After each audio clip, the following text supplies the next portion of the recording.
சுரிசங்கை மாயன் செவ்வாயின் குணம்பினவும் சீலத்தனள் தென் திருமல்லினாடி செழுங்குழல் மேல் மாலை தொடை தென் அரங்கற்கேயும் மதிப்புடைய சோலை கிளியவள் தூய நற்பாதம் துணை நமக்கே. ஆண்டாள் திருவடிகளே சரணம். ஏற்ற கரங்கள் எதிர்பொங்கி மீதளிப்ப ஆற்றாதே பால் சொரியும் வள்ளல் பெரும் பசுக்கள் ஆற்ற படைத்தான் மகனே அறிவுராய் ஊற்றமுடையாய் பெரியாய் உலகினில் தோற்றமாய் நின்ன சுடரே துயில் எழாய் மாற்றாருனக்கு வலிதொலைந்துன் வாசற்கண் ஆத்தாது வந்து உன் அடிபணியுமா போலே போத்தி யாம் வந்தோம் புகழ்ந்தேலோ ரம்பாவாய். ஆண்டாள் திருவடிகளே சரணம்.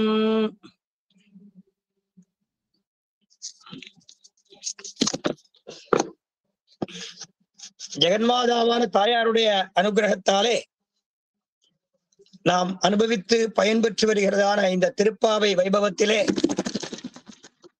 தாயார் நேற்றைய பாசுரத்திலே 33 அமரர்க்கு முன் சென்று கப்பம் தவிர்க்கும் கலியே துயில் எழாய் செப்பமுடையாய் திரளுடையாய் சற்றார்க்கு வெப்பம் கொடுக்கும் விமலா துயிலழாய் என்று எம்பெருமானை அழைத்து அந்த எம்பெருமானுக்கு சதா சர்வ காலமும் கைங்கரியம் பண்ணிக்கொண்டே பக்தாத்மாக்களான நமக்காக பரிந்து பேசக்கூடியவளான பிராட்டியின் புருஷாகாரத்தாலேதான் நமக்கு எம்பெருமானுடைய அனுகூலமான பேரருள் கிடைக்கின்றன. அப்படி புருஷாகாரபூதையான பிராட்டியுடைய திருவடிகளை பற்றி தாயாரையும் எழுப்பி அழைத்து அந்த தாயாரோடு சேர்ந்த பெருமாளுக்கு சிறியற்பதி எம்பெருமான் மட்டிலும் தனியாக இருந்தால் அது பிரயோஜனம் அன்று. தாயாரோடு சேர்ந்த பெருமாளாக இருக்க வேண்டும். பெரியோர்கள் சொல்வார்கள் மிதுன சேஷத்துவம். காகாசுரன் எம்பெருமான் பிராட்டியின் மடியிலே சக்கரவர்த்தி திருமகன் உறங்கிக் கொண்டிருந்தான். வனவாச காலத்திலே வனத்திலே பிராட்டியின் திருமடியிலே சக்கரவர்த்தி திருமகன் நன்றாக அசந்து உறங்கிக் கொண்டிருந்தான். காகாசுரன் அங்கே வந்து பிராட்டியை தன்னுடைய அலகாலே கொத்தி காயப்படுத்தி அபச்சாரப்பட்டான். அந்த காகாசுரனை பிராட்டி விரட்டவில்லை. காரணம், பிராட்டியின் அசைவாலே பெருமாளுக்கு தூக்கம் கெட்டுவிடுமோ என்ற ஒரு விசுவாசத்தாலே எம்பெருமானிடத்திலே இருந்ததான ஒரு பிரேமத்தாலே எம்பெருமானுடைய நித்திரை கலைந்துவிடக் கூடாது என்பதான உயர்ந்த நோக்கத்தாலே பிராட்டி அந்த காக்கையை விரட்டவில்லை. அந்த காகாசுரன் பிராட்டின் திருமுலை தடங்களை நன்றாக கொத்தி காயப்படுத்த பிராட்டியின் திருமேனியிலே இருந்து ரத்தம் ஒழுகிற்று. குளிர்ந்த ரத்தம் தன் மீது பட்டவுடன் சிலிர்த்தெழுந்தான் சக்கரவர்த்தி திருமகன். பார்த்தால் பிராட்டியின் திருமேனியிலே காயத்தை ஏற்படுத்தினான் காகாசுரன் என்பதை அறிந்தான். எம்பெருமான் அருகிலே இருந்த ஒரு புல்லை பறித்து அந்த காகாசுரன் மீது எய்தான். எம்பெருமான் தானே, அவன் மேலா மனுஷனா அவதாரம் பண்ணி இருக்கலாம். நான் மனுஷன் என்று தன்னை காட்டிக் கொள்ளலாம். ஆனால் எம்பெருமானுடைய சுவாமித்துவம், அவனுடைய மேன்மை, அவனுடைய அனந்த கல்யாண குணங்கள், அவனுடைய வீர தீர மிடுக்கு அவனை காட்டி கொடுத்துடும். எம்பெருமானுடைய திருவடிகள் திருவிக்கிரமாவதாரத்திலே ஒரு பிராமண சிறுவனாக பிரம்மச்சாரியாக வந்தான் வாமனன் தானம் பெறும்போது பாதரட்சையோடு தானம் பெறக்கூடாது என்ற தர்மத்தை உத்தேசித்து பாதரட்சையை படிகளைந்து கழற்றி வைத்து விட்டு தானம் வாங்க புகுந்தான். மகாபலி தானம் கொடுக்க தயாரானான். அப்பொழுது அவனுடைய குரு சுக்கராச்சாரியார் தானம் கொடுக்காதே என்று தடுத்தார் என்று பார்த்தோம். அந்த குருவின் வார்த்தையை மீறி மகாபலி தானம் கொடுக்க முயற்சிக்கையிலே அந்த தீர்த்த பாத்திரம் கெண்டி, அந்த நம் ஸ்ரீ வைஷ்ணவர்கள் திருக்காவேரி என்று சொல்லுவார்கள், அந்த கெண்டி என்ற பாத்திரத்தின் துவாரத்தை அடைத்துக் கொண்டு அந்த தீர்த்தம் விழுந்தால் தானே தானம் சபலமாகும் என்று சொல்லி அந்த தானத்தை தடுத்தான்.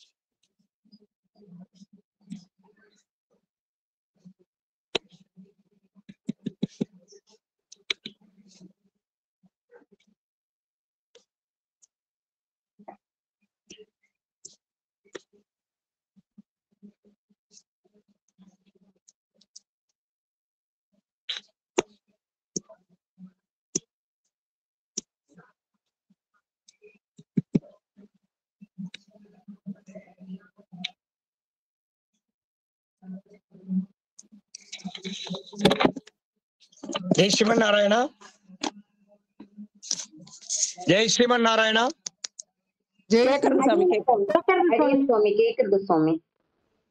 அந்த தானம் கொடுப்பதை தடுத்தான் சுக்கராச்சாரி.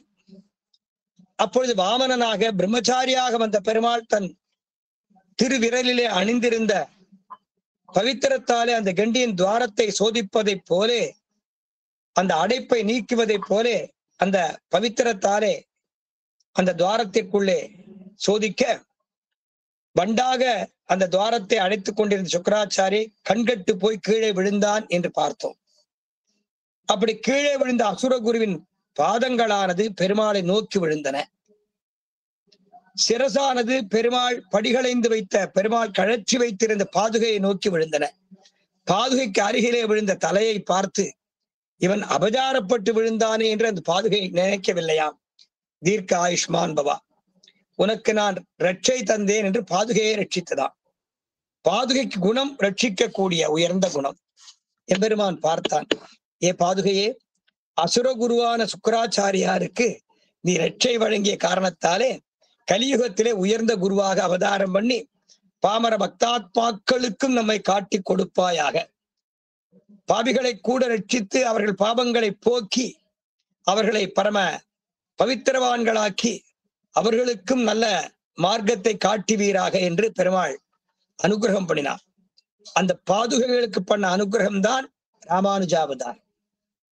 சென்றால் குடையாம், இருந்தால் சிம்மாசனமாம், நின்றால் மறுபடியாம் ஏற்கனவே உபன்யாசத்துல பார்த்தோம். எம்பெருமானுக்கு குடையாக விளங்குவதும் ஆதிசேஷன், எம்பெருமானுக்கு திருவிளக்குகளாக திகழ்வதும் ஆதிசேஷன், எம்பெருமானுக்கு படுக்கை கட்டில் ஆதிசேஷன், எம்பெருமானுக்கு பாதுகைகள் பாதரட்சைகள் பாதுகைகள் ஆதிசேஷன். நின்றால் மறுபடியாம். அப்படி தானம் கேட்டு நிற்கும் போது எனக்கு ஒரு 3 அடிவன் தானம் கொடுங்கோ சக்கரவர்த்தி, எனக்கு ஒரு 3 அடிவன் தானம் கொடுங்கோ என்று சகல புவனங்களுக்கும் அதிபதி, சகல புவனங்களுக்கும் நாயகன், புவனேஸ்வரனான எம்பெருமான், சார்வபௌமனான எம்பெருமான் ஒரு அசுரனிடத்திலே கையேந்தினானே, அதுக்கு சாட்சி அந்த திருவடிகள் தான், அந்த பாதுகைகள் தானே. ஏன்னா பெருமாள் பிராட்டிய மறைச்சுண்டாரே. திருமார்பிலே பிராட்டி இருந்தா மான் கொண்டதோல் மார்பில் மாணியாய் மாவலிவன் தான் கொண்டு தாளால் அந்த பெருமான் அந்த மான் தோலாலே பிராட்டியை மறைத்து கொண்டு தானம் கேட்டான். அப்போ பெருமாள் தானம் வாங்குறத பார்த்தவன் ஆதிசேஷன், பாதுகைகள். அந்த பாதுகைகள் தானே ராமானுஜர் அவதாரம் பண்ணித்து. அவர் திருவிக்கிரமாவதாரத்திலே ராமானுஜ அவதாரம் பார்த்தோம் இல்லையோ, அதுபோல இங்கே எம்பெருமான் தன் அடியார்களுக்கு இனியவன், தன் அடியார்களுக்கு இனியவனான எம்பெருமானை இவர்கள் அழைக்கிறார்கள். 33 அமரர்க்கு முன் சென்று கப்பம் தவிர்க்கும் கலியே துயிலழாய், செப்பமுடையாய் திரளுடையாய், செத்தார்க்கு வெப்பம் கொடுக்கும் விமலா துயிலழாய் என்று எம்பெருமானை பள்ளி உணர்த்தி அழைத்து, செப்பென்ன மென்முறை செவ்வாய் சிறுமருங்குல் நப்பின்ன நங்காய் திருவே துயிலழாய். திரு பிராட்டி, அந்த பிராட்டிக்கு சுப்பிரபாதம் பாடி அந்த பிராட்டியை அழைத்து செப்பென்ன மென்முலை செவ்வாய் செருமருங்குல் நப்பின்னை நங்காய் திருவே துயிலாய் உக்கமும் தட்டொழியும் தந்து உன் மணாளனை இப்போதே எம்மை நீர் ஆட்டேலோரம்பாவாய். உன்னுடைய மணாளனான எம்பெருமானை எங்களுக்கு காட்டி தந்தருள வேணும். உக்கமும் தட்டொழியும் திருவாலவட்ட கைங்கரியம் பண்ணி அவன் களைப்பை போக்க வேணும். அவன் எழுந்திருக்கக்கூடிய வைபவத்தை அவனுக்கு திருக்கண்ணாடியை காட்டி அவன் அழகை அவனே பார்த்து இந்த சௌந்தரியத்தை பாமர பக்தாத்மாக்கள் அனுபவிக்க வேண்டுமே என்று அவன் ஆசைப்பட்டு அவன் திருமுக மண்டல அழகை எங்களுக்கு காட்டி கொடுக்க வேணும். அதற்கு நீ உபகாரம் பண்ணியருள வேணும் என்று உக்கமும் தட்டொழியும் தந்து உன் மணாளனை இன்று மிதுனம் பெருமாளும் பிராட்டியும் சேர்ந்த மிதுனத்திற்கு அவர்கள் பல்லாண்டு பாடினார்கள். பிராட்டியின் திருமுறை தடங்களை காகாசுரன் காயப்படுத்தினான். பிராட்டியிடத்திலே அபச்சாரப்பட்டான். சக்கரவர்த்தி திருமகன் இதை அறிந்து ஒரு புல்லை எடுத்து வீசி எறிந்தான். அவன் பெருமாள் தான். சக்கரவர்த்தி திருமகன் தன்னை மனுஷன் மனுஷன் என்று சொல்லிக் கொண்டால் கூட அவனுடைய குணம், அவனுடைய வாத்சல்யம், அவனுடைய சுவாமித்துவம், அவனுடைய மேன்மைகள் எத்துணை குணங்களையும் அவன் மறைத்து கொண்டாலும் அந்த குணப்பிரவாகம் எங்காவது ஒரு இடத்துல இவன் பெருமாள் என்று காட்டி கொடுத்து விடுமாம். அந்த புல்லை எடுத்து காகத்தை எரியும் போது அந்த காகத்தை துரத்தி கொண்டு அந்த புல்லே ஆயுதமா இருக்கு. ஏன்னா பெருமாள் கையாலே சம்ரக்ஷணம்னு சக்கரத்தாழ்வார் தொட்டாச்சுன்னா அந்த சுதர்சன ஆழ்வான் சம்ரக்ஷணம் பண்ணிட்டே இருப்பார். ஸ்புரத் சகசிரார சிகாதி தீவிரம் சுதர்சனம் பாஸ்கர கோடி துல்லியம் சுரத்விஷாம் பிராண விநாச விஷ்ணு சக்கரம் சதாகம் சரணம் பிரபத்தியே தீயில் பொறிகின்ற செஞ்சுடர் ஆழி திகழ்திரு சக்கரத்தின் கோயில் பொறியாலே ஒத்து உண்டு நின்று குடிகுடி ஆட்சி செய்கின்றோம். ஆக பரம்பரையாக கைங்கரியம் பண்ண வேண்டுமேயானால் ஒரு சாமானியனையும் பாகவத உத்தமனாக்கக்கூடிய பவித்திரமான ஆயுதம் அந்த சுதர்சன ஆழ்வார். எம்பெருமானுடைய விரோதிகளிடத்திலே அது ஆயுதமாக பயன்படுறது. எம்பெருமானுக்கு அனுகூலர்களான பக்தாத்மாக்களுக்கு அது ஆபரணமாக தெரிகிறதாம். ஆக ஒரே சக்கரம்தான், ஒரே சுதர்சனம்தான். விரோதிகளுக்கு விரோதத்தோடும் பக்தாத்மாக்களுக்கு அனுகூலத்தோடும் உள்ளதை போல அந்த புல்லை எடுத்தான் சக்கரவர்த்தி திருமகன். அந்த காக்கையின் மீது எரிந்தான். அந்த காக்கையை சம்ஹாரம் பண்ணும்படி எரிந்தான். அந்த காக்கா ஓடுறது. காக்காசுரன் ஓடுறான். பிரம்மலோகத்துக்கு போறான், இந்திரலோகத்துக்கு போறான், தேவலோகத்துக்கு போறான், கைலாசத்துக்கு போறான். அங்க பிரம்மா காலில் விடுறான். பிரபு என்னை காப்பாத்து, நான் அபச்சாரம் பண்ணிட்டேன். அந்த சக்கரவர்த்தி திருமகன் ஒரு புல்லை எடுத்து எரிஞ்சுட்டார். அந்த புல்லு என்னை துரத்திட்டு வருது. அந்த புல்லு பானம் மாதிரி துரத்துறது. புல் அல்ல, அது பானமும் அல்ல, சக்கரம் தானே. பெருமாள் சம்ஹாரம் பண்ண வேணும், துஷ்ட நிகிரகம் பண்ண வேணும் என்று ஒரு புல்லை தூக்கி எறிந்தால் அதுல சக்கரத்தாழ்வான் இருப்பாராம். சுதர்சன பகவான் எழுந்துள்ள இருப்பார். காரணம் துஷ்டாத்மாவாச்சே. துஷ்ட காரியம் பண்ணினவனான அந்த காக்காசுரனை சம்ஹாரம் பண்ணுவாயாக என்று எம்பெருமான் திருவுள்ளம் கொண்டு அந்த புல்லை தூக்கி எறிஞ்சான். அப்ப சம்ஹாரத்திற்கு சுதர்சனன் தானே. ஆக துஷ்டர்களை சம்ஹாரம் பண்ணக்கூடிய சுதர்சன ஆழ்வானே ராமபிரானாலே பிடுங்கி எரியப்பட்ட அந்த சிறு புல்லாக அந்த புல் நுனியிலே ஆவிர்பவித்து காகாசுரனை துரத்தினான்னு தெரியுது. காகாசுரன் போய் தேவர்களை சேவிக்கிறான். அப்பா, இது விஷ்ணுவுடைய காரியமாச்சே, பெருமாள்கிட்டனா அபச்சாரப்பட்டிருக்க, அவர் அனுப்பிய ஆயுதத்தை எங்களால் தடுக்க இயலாது, ஓடிப்போ. அடுத்தாற் போல சிவனிடத்திலே போனான். கைலாசபதியை சேவிச்சான். என்னால் தடுக்க முடியாது, ஓடிப்போ. பிரம்மலோகத்துக்கு போனான். பிரபு ஜெகத்பிதாவே பிரம்மா, அடியனை காப்பாத்தும் அடிய அபச்சாரம் பண்ணிட்டேன். பிரம்மா பார்த்தான். என்னாலையும் காப்பாற்ற முடியாது, நீ பண்ணது மகா பாபம். பெருமாளிடத்தில் அபச்சாரப்பட்டால் பெருமாள் மன்னிப்பார், பிராட்டி இடத்தில் அபச்சாரப்பட்டால் பெருமாள் மன்னிக்கவே மாட்டார். அதை காட்டிலும் பாகவதோத்தமர்களிடத்தில் அபச்சாரப்பட்டால் பெருமாள் உன் பரம்பரையை மன்னிக்க மாட்டார். ஓடி போனார். அங்க சுத்தி இங்க சுத்தி ஓடித்து கடைசியா தப்பிக்கிறதுக்கு வழி என்னதுன்னு பார்த்தது. யாரோ ஒரு நல்ல மனுஷன் ஒரு உபகாரம் பண்ணிருப்பாரோ இல்லையோ, ஒரு உபதேசம் பண்ணிருப்பாரோ இல்லையோ, என்னைக்கோ எங்கேயோ ஒரு காலக்ஷேபம் கேட்கிறோம், அதோடைய பலன் என்னைக்கோ தெரிய போறது. யாரோ ஒரு பெரியவர் சொன்னார், செருப்பு போட்டுட்டு புஷ்பம் வாங்கப்படாது, ரோட்ல போறோம், ஒரு கல்யாணத்துக்கு போறோம், ஒரு பந்துக்கள் ஆத்துக்கு போறோம், ஒரு நண்பர்கள் ஆத்துக்கு போறோம், அவளை ஒரு வயசானவாளை பார்க்க போறோம். அப்ப வெறுங்கையோட போகக்கூடாது, பழம் வாங்கிட்டு போகணும், புஷ்பம் வாங்கிட்டு போகணும். அப்படி பழங்களையோ புஷ்பங்களையோ ரோட்டுல தானே வியாபாரம் பண்றா, வாங்கும்போது பாதரட்சையை போட்டுன்னு வாங்கப்படாது. காசை கொடுங்கோ. அந்த புஷ்பத்தை கொடுக்கும்போது பாதரட்சை கழட்டிட்டு வாங்கிக்கணும். காரணம், அந்த புஷ்பத்துல யார் இருக்கா? பிராட்டி இருக்கா. மகாலட்சுமி தாயார் வசிக்கக்கூடிய இடம் 8 இடங்கள். எத்தனையோ இடங்கள்ல வசிக்கிறா. அவ எம்பெருமான் திருமார்பிலே நித்திய அனபாயினியா இருக்கா. பெருமாள் சர்வ அந்தரியாமியாச்சே. அப்போ பெருமாள் சர்வ அந்தரியாமியா இருக்கும்போது பெருமாள் திருமார்பிலே அகலகில்லேன் இறையும் என்று அவள் நித்தியமா இருப்பா. இருந்தாலும் 8 இடங்கள் மிக அவள் விஸ்வசித்து சொன்ன இடங்கள். அதிலே புஷ்பங்களிலும் தானியங்களிலும் நான் நித்தியவாசம் பண்றேன்னு பிராட்டி சொன்னாலாம். அதனால பிராட்டியா மகாலட்சுமியை கையில வாங்கும் போது, அந்த புஷ்பத்தையோ தானியத்தையோ கையில வாங்கும் போது அல்லது பையில வாங்கும் போது செருப்பை கழட்டிட்டு வாங்கிக்கணும். அப்போ அந்த தாயார் எப்படிப்பட்டவள். அதுபோல இந்த காகாசுரன் சுத்துறா யாரும் காப்பாற்ற முடியல. அத்தனை பேர் கைவிட்டா. ஓடி வரான். கடைசியா யாரோ ஒரு பெரியவர் சொன்னார், செருப்பை கழட்டிட்டு புஷ்பத்தை வாங்குங்கோ, செருப்பை கழட்டிட்டு தானியங்கள் வாங்குங்கோ, பால் பாக்கெட் வாங்குறா மகாலட்சுமி செருப்பை கழட்டிட்டு வாங்கோ அப்படின்னு சொல்லும் போது இது யாரோ சொன்ன ஞாபகம் வந்தது. இவன் பார்த்தான், சரி நம்ம பிராட்டிட்டு அபச்சாரப்பட்டோம், பெருமாள்கிட்ட அபச்சாரப்பட்டா கூட பெருமாள் பொறுத்திருப்பார். எங்க போய் வேணும், அந்த பிராட்டிகாலே போய் சரணாகதி பண்ணணும் என்று நேர போனானாம். எந்த பிராட்டிக்கு அவன் தோஷம் பண்ணினானோ, எந்த பிராட்டியின் திருமார்பிலே தன் அழகாலே கொத்தி காயப்படுத்தி ரத்தம் வரும்படி தோஷத்தை உண்டு பண்ணினானோ அந்த பிராட்டிகால போய் விழுந்தான். பெருமாள் பார்த்தார், அந்த ஆயுதத்தை எடுத்தார், அந்த புல்லை எடுத்தார், அந்த காகாசுரன் கண்ணை அறுத்து போ என்று உயிர் பிச்சை கொடுத்தாராம். அவள் சந்நிதியாலே காகம் தலை பெற்றது. தாயாருடைய சந்நிதியாலே, தாயாரோடு பெருமாள் எழுந்தருளி இருந்த காரணத்தினாலே அந்த காகாசுரன் உயிர் பிழைத்தான். அது இல்லாமையாலே ராவணன் மாண்டான். ஆக மிதுனம், அந்த மிதுனத்திற்கு பண்ணக்கூடிய கைங்கரியம் மிதுன சேஷத்துவம். 33 பாசுரத்திலே எம்பெருமானையும் பிராட்டியையும் ஒரு சேர எழுப்பி அந்த பிராட்டியை அழைத்து அந்த எம்பெருமானை திருப்பள்ளி உணர்த்தி அவனுக்கு ஆலவட்ட கைங்கரியம் பண்ணி திருக்கண்ணாடியை அவன் திருமுக மண்டலத்தை அவனே பார்த்து ஆனந்தப்படும்படி இந்த திருமுக மண்டலத்தின் அழகு தனக்காக அல்ல கண்ணா, பக்தாத்மாக்களுக்கு உன் முகவொளியை காட்டி அவர்களை நீ ரட்சிக்க வேணும், அவர்களை உயிர் தரிக்கும்படி செய்ய வேணும், அவர்களுக்கு அனுகூலம் பண்ண வேணும். அதற்காகத்தான உனக்கு முகத்தில் அழகு, அதற்காகத்தான சௌந்தர்யம். ஒரு விஷயத்தை சொல்றேன். எல்லாரும் சில பெரியவாள்லாம் அடியனை கேட்டா, இந்த அர்ச்சக சுவாமிகள் நின்ற திருக்கோலத்தில் உள்ள பெருமாளை உட்கார்ந்த திருக்கோலம் சாத்துப்படி சாத்துறா, படுத்துன்ற மாதிரி சாத்துப்படி சாத்துறா, பெருமாளை கற்றாளே அப்படி கட்டலாமோ? அது அபச்சாரம் இல்லையோன்னா அபச்சாரம் தான். ஆனா அந்த அபச்சாரத்தை பெருமாள் போக்குவாராம். எப்படி தெரியுமோ? திருவேங்கடமுடையார சேவிக்கிறோம், மலையப்ப சுவாமியை சேவிக்கிறோம். திருமலை திருப்பதி பிரம்மோற்சவத்திலே ஓரொரு நாளைக்கு ஒவ்வொரு அலங்காரம். திருவல்லிக்கேணியில் அங்குள்ள பொம்மநாட்டி எல்லாம் சொல்லுவா, இன்னைக்கு இந்த உற்சவம், பெருமாள் இந்த மாதிரி திருக்கோலத்துல வருவார், இன்ன வர்ணத்துல இன்ன கலர்ல வஸ்திரம் சாத்திப்பார், இன்ன திருவாபரணம் சாத்திப்பார். அங்குள்ள அதிகாரிகளுக்கு தெரியறதோ இல்லையோ, திருவல்லிக்கேணி வாசிகளான பொம்மநாட்டிகளுக்கு தெரியும் பெருமாள் இப்படித்தான் இருப்பார். அவளுக்கு எந்த ஊர் போனாலும் பார்த்தசாரதின்னு தான் கூப்பிடுவார்.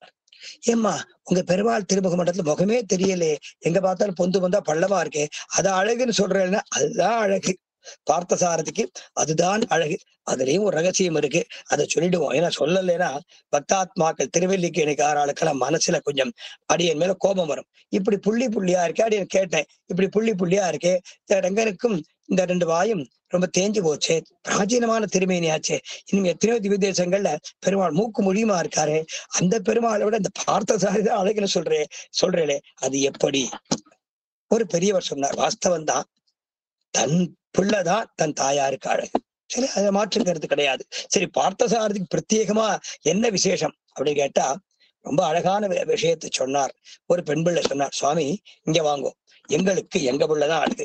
எங்க பிள்ளை கருப்பா இருக்கலாம், குட்டையா இருக்கலாம், குண்டா இருக்கலாம், களிமண்ணில் பண்ணி தொப்புன்னு போட்டா எப்படி இருக்கும் அது மாதிரி இருக்கலாம். ஆனா காக்கைக்கு தன் குஞ்சு அழகு தானே, இந்த எம்பெருமான் தான் அழகு. இந்த கருப்பா சின்ன புள்ளி இருக்கே அதுதான் அவனுக்கு அழகு. அந்த அழகை பார்த்தாதான் எங்களுக்கு திருப்தி, அந்த அழகை பார்த்தாதான் எங்களால வாழ முடியும். அதனால எங்களுக்கு பார்த்தசாரி ஒத்தந்தான் அழகும்பா.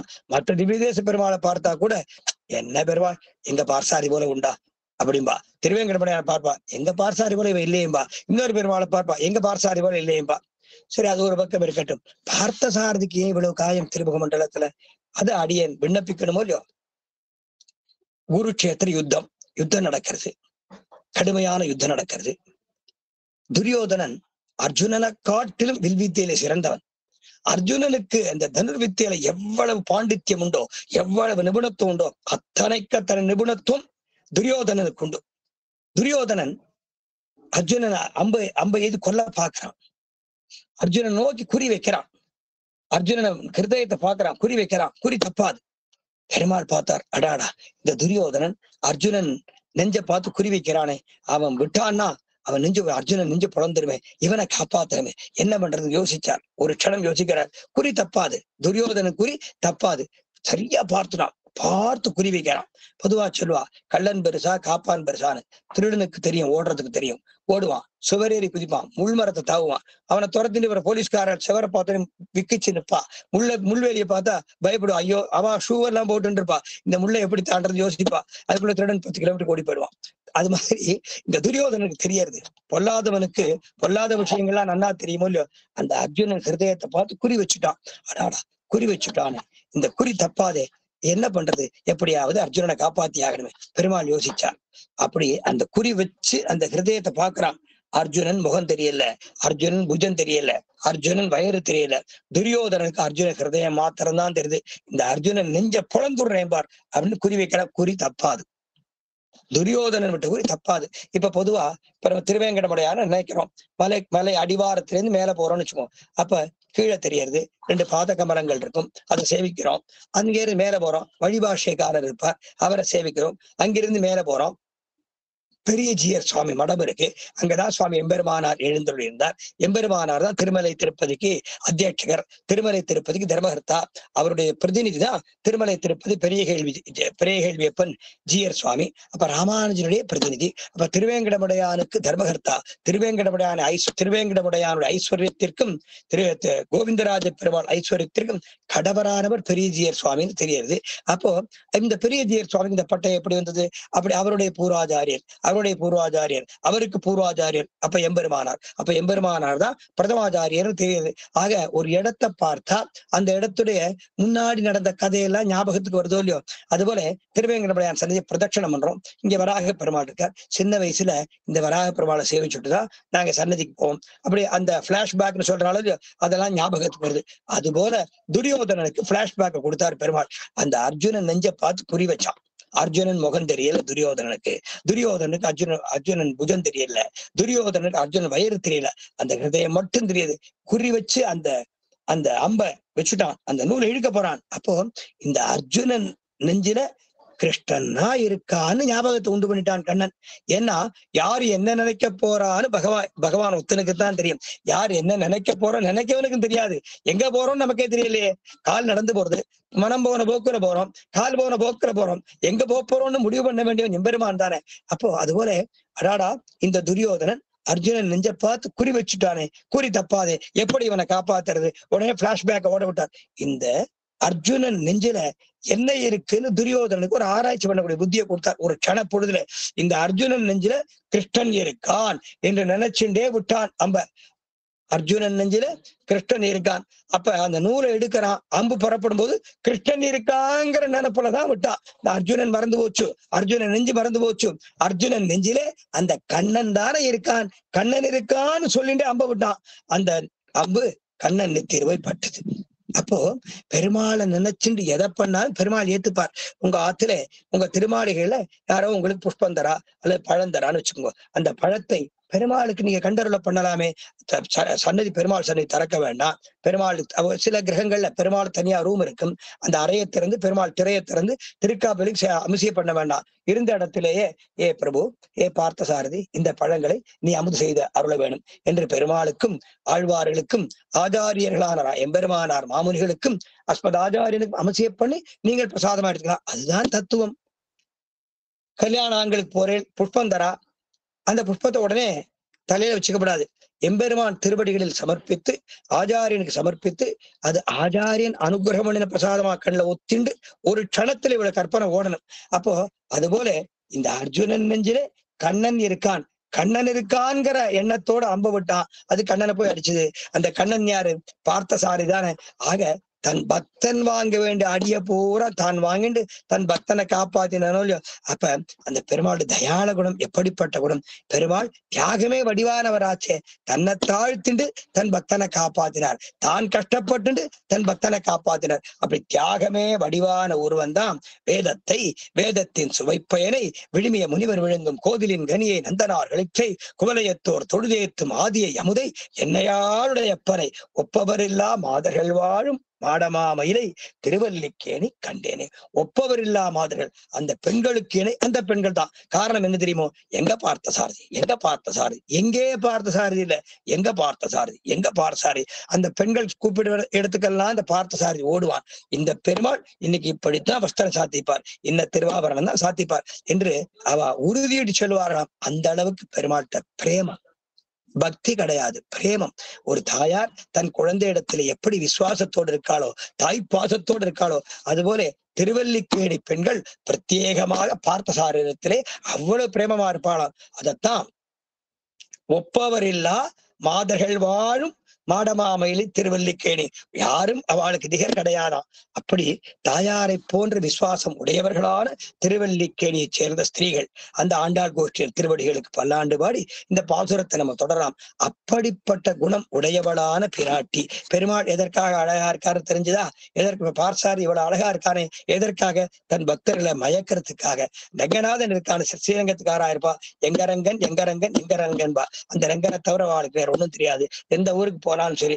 அடியே திருக்கோவிலூர் போயிருந்தேன், ஸ்ரீரங்கத்துக்காரா வந்திருந்தா, ஏரங்கா ஏரங்கான்னு சேவிச்சா. ஏம்மா இவன் திருக்கோவிலாச்சே, உலகளந்த பெருமாளாச்சே, தேகலேசன் ஆச்சே, அவன் யாரா இருந்தா என்ன, எங்க ரங்கன் தான். அது மாதிரி ஒரு விசுவாசம், அந்த பக்தாத்மாக்களின் விசுவாசத்தால்தான் ஓரொரு திவ்யதேசம் இன்னைக்கு நன்னா இருக்கு. இந்த பக்தாத்மாக்களின் விசுவாசம் தான் மங்களாசாசனம். பெருமாளுக்கு மங்களாசாசனம் ஏது தெரியுமோ? இதுதான் மங்களாசாசனம். அதுபோல அர்ச்சக சுவாமிகள் பெருமாளுக்கு திருக்கோலஞ்சாத்திரா.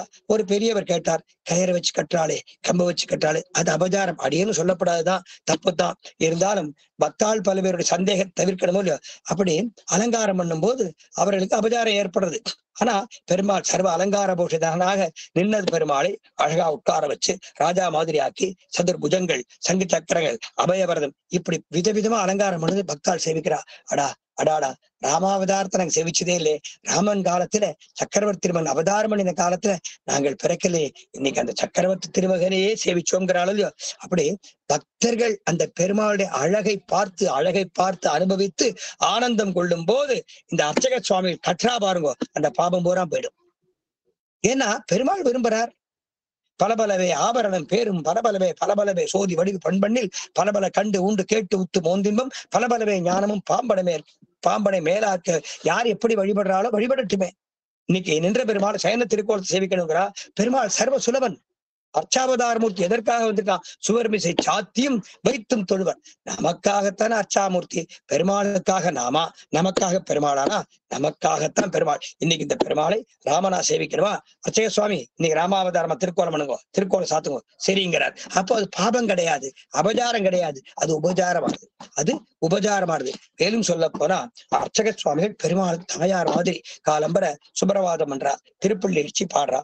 இன்னைக்கு ஸ்ரீரங்கம் இருக்கு, திருவரங்கத்துல அர்ச்சக சுவாமிகள் இருக்கா. காலங்காலத்தால 4 மணிக்கு சன்னதி திறக்கணுமா, அவ 3 மணிக்கு எழுந்திருந்து தயாராகி அனுஷ்டானங்களை முடிச்சுட்டு சன்னதிக்கு வரா. பெருமாளுக்கு மெதுவா திருக்காப்பு திறந்து பெருமாள் சுப்பிரபாதம் பண்றா. எப்படி சுப்பிரபாதம் பண்றா? தன் ஹிருதயத்திலே உள்ள எம்பெருமானை, தன்னுடைய முன்னோர்களாலே தொழப்பட்ட எம்பெருமானை, தன்னுடைய பூர்வர்களாலே கைங்கரியம் செய்ய பெற்றுக்கொண்ட எம்பெருமானை, சாட்சாத் சக்கரவர்த்தி திருமகன் கிடைத்தற்கரிய பாக்கியம், சக்கரவர்த்தி திருமகன் தன் திருக்கரத்தாலே தொட்டு தொட்டு தொட்டு தொட்டு கைங்கரியம் பண்ணப்பட்ட அந்த பெருமாளை கௌசல்யா சுப்ரஜா ராமா பூர்வா சந்தியா பிரவர்த்ததே கதிரவன் குணசேச்சகரம் வந்தணைந்தான் கனையுலகன்றது காலையும் பொழுதாய் அரங்கத்தம்மா பள்ளி எழுந்தருளாயே. ஒரு தாயா எப்படி இருப்பா? குழந்தைய தடால் புடான்னு எழுப்ப மாட்டா. ஏ கண்ணா என்ன அழகா தூங்குற, உன் தூக்கமே ஒரு அழகு, உன் கண்ணை மூடி இருக்க முடின்னு இருக்கு பத்தியா, உன் தூக்கமே ஒரு அழகு. அடாடா இந்த கால் பாதத்தை எப்படி வச்சுட்டு இருக்க, இந்த கை அப்படி மேல போட்டு இருக்கியே, கால் மேல கால் போட்டு இருக்கியே, என்ன அழகு என்ன அழகுன்னு சொல்லி சொல்லி சொல்லி சொல்லி அந்த குழந்தைய ஐஸ் வச்சு அந்த குழந்தைய சந்தோஷப்படுத்தி அந்த தாயா குழந்தைய எழுப்புவாளாம். இன்னைக்கு ஸ்கூலுக்கு போகணும், காலம்பரம் 7 மணிக்கு போகணும், குழந்தை 6 மணி ஆச்சு, குழந்தை தூக்குறான். ஏய் குழந்தை எந்திரா எந்திரா எந்திரா, மணி ஆறாச்சு, வண்டி வந்துடும், ஸ்கூல் பஸ் வந்துடும், அது வந்துடும், இது வந்துடும், மிஸ் கோவிச்சுப்பா அப்படின்னு தடபுடன்னு எழுப்பினா அந்த குழந்தைக்கு அதிர்ச்சி ஆயிடும். அன்னைக்கு போனா அந்த குழந்தைக்கு மூடு நன்னா இருக்காது. அப்போ அந்த குழந்தை எப்படி எழுப்பணும்? பக்குவமா எழுப்பணும், பரிபக்குவமா எழுப்பணும். அதுபோல பக்தாத்மாக்களை ரட்சிப்பதற்காகத்தானே அர்ச்சாவதாரம் தோற்றமாய் நின்ற சுடரேங்கிறார் இன்னைக்கு பாசுரத்துல.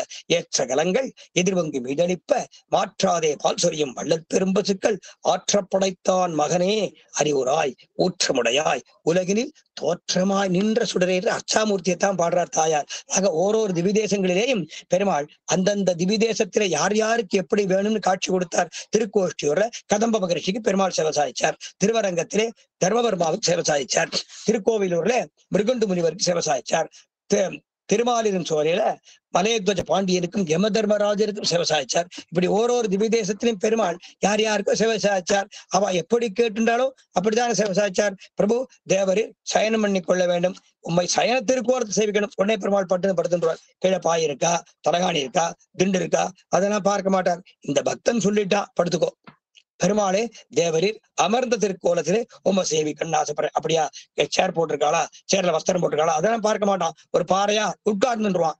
ஒரு நமுசின்னு ஒரு மன்னனுடைய பிள்ளை. அவன் யார் தெரியுமோ? மகாபலியின் பிள்ளை. அவன் அப்பா தானம் கொடுக்கிறார். ஏப்பா தானம் கொடுக்காதப்பா, குரு சொல்றாரே கொஞ்சம் கேளு, தானம் கொடுக்காதேன்னா. இருந்தாலும் அவன் மகாபலி தானம் கொடுத்தான்.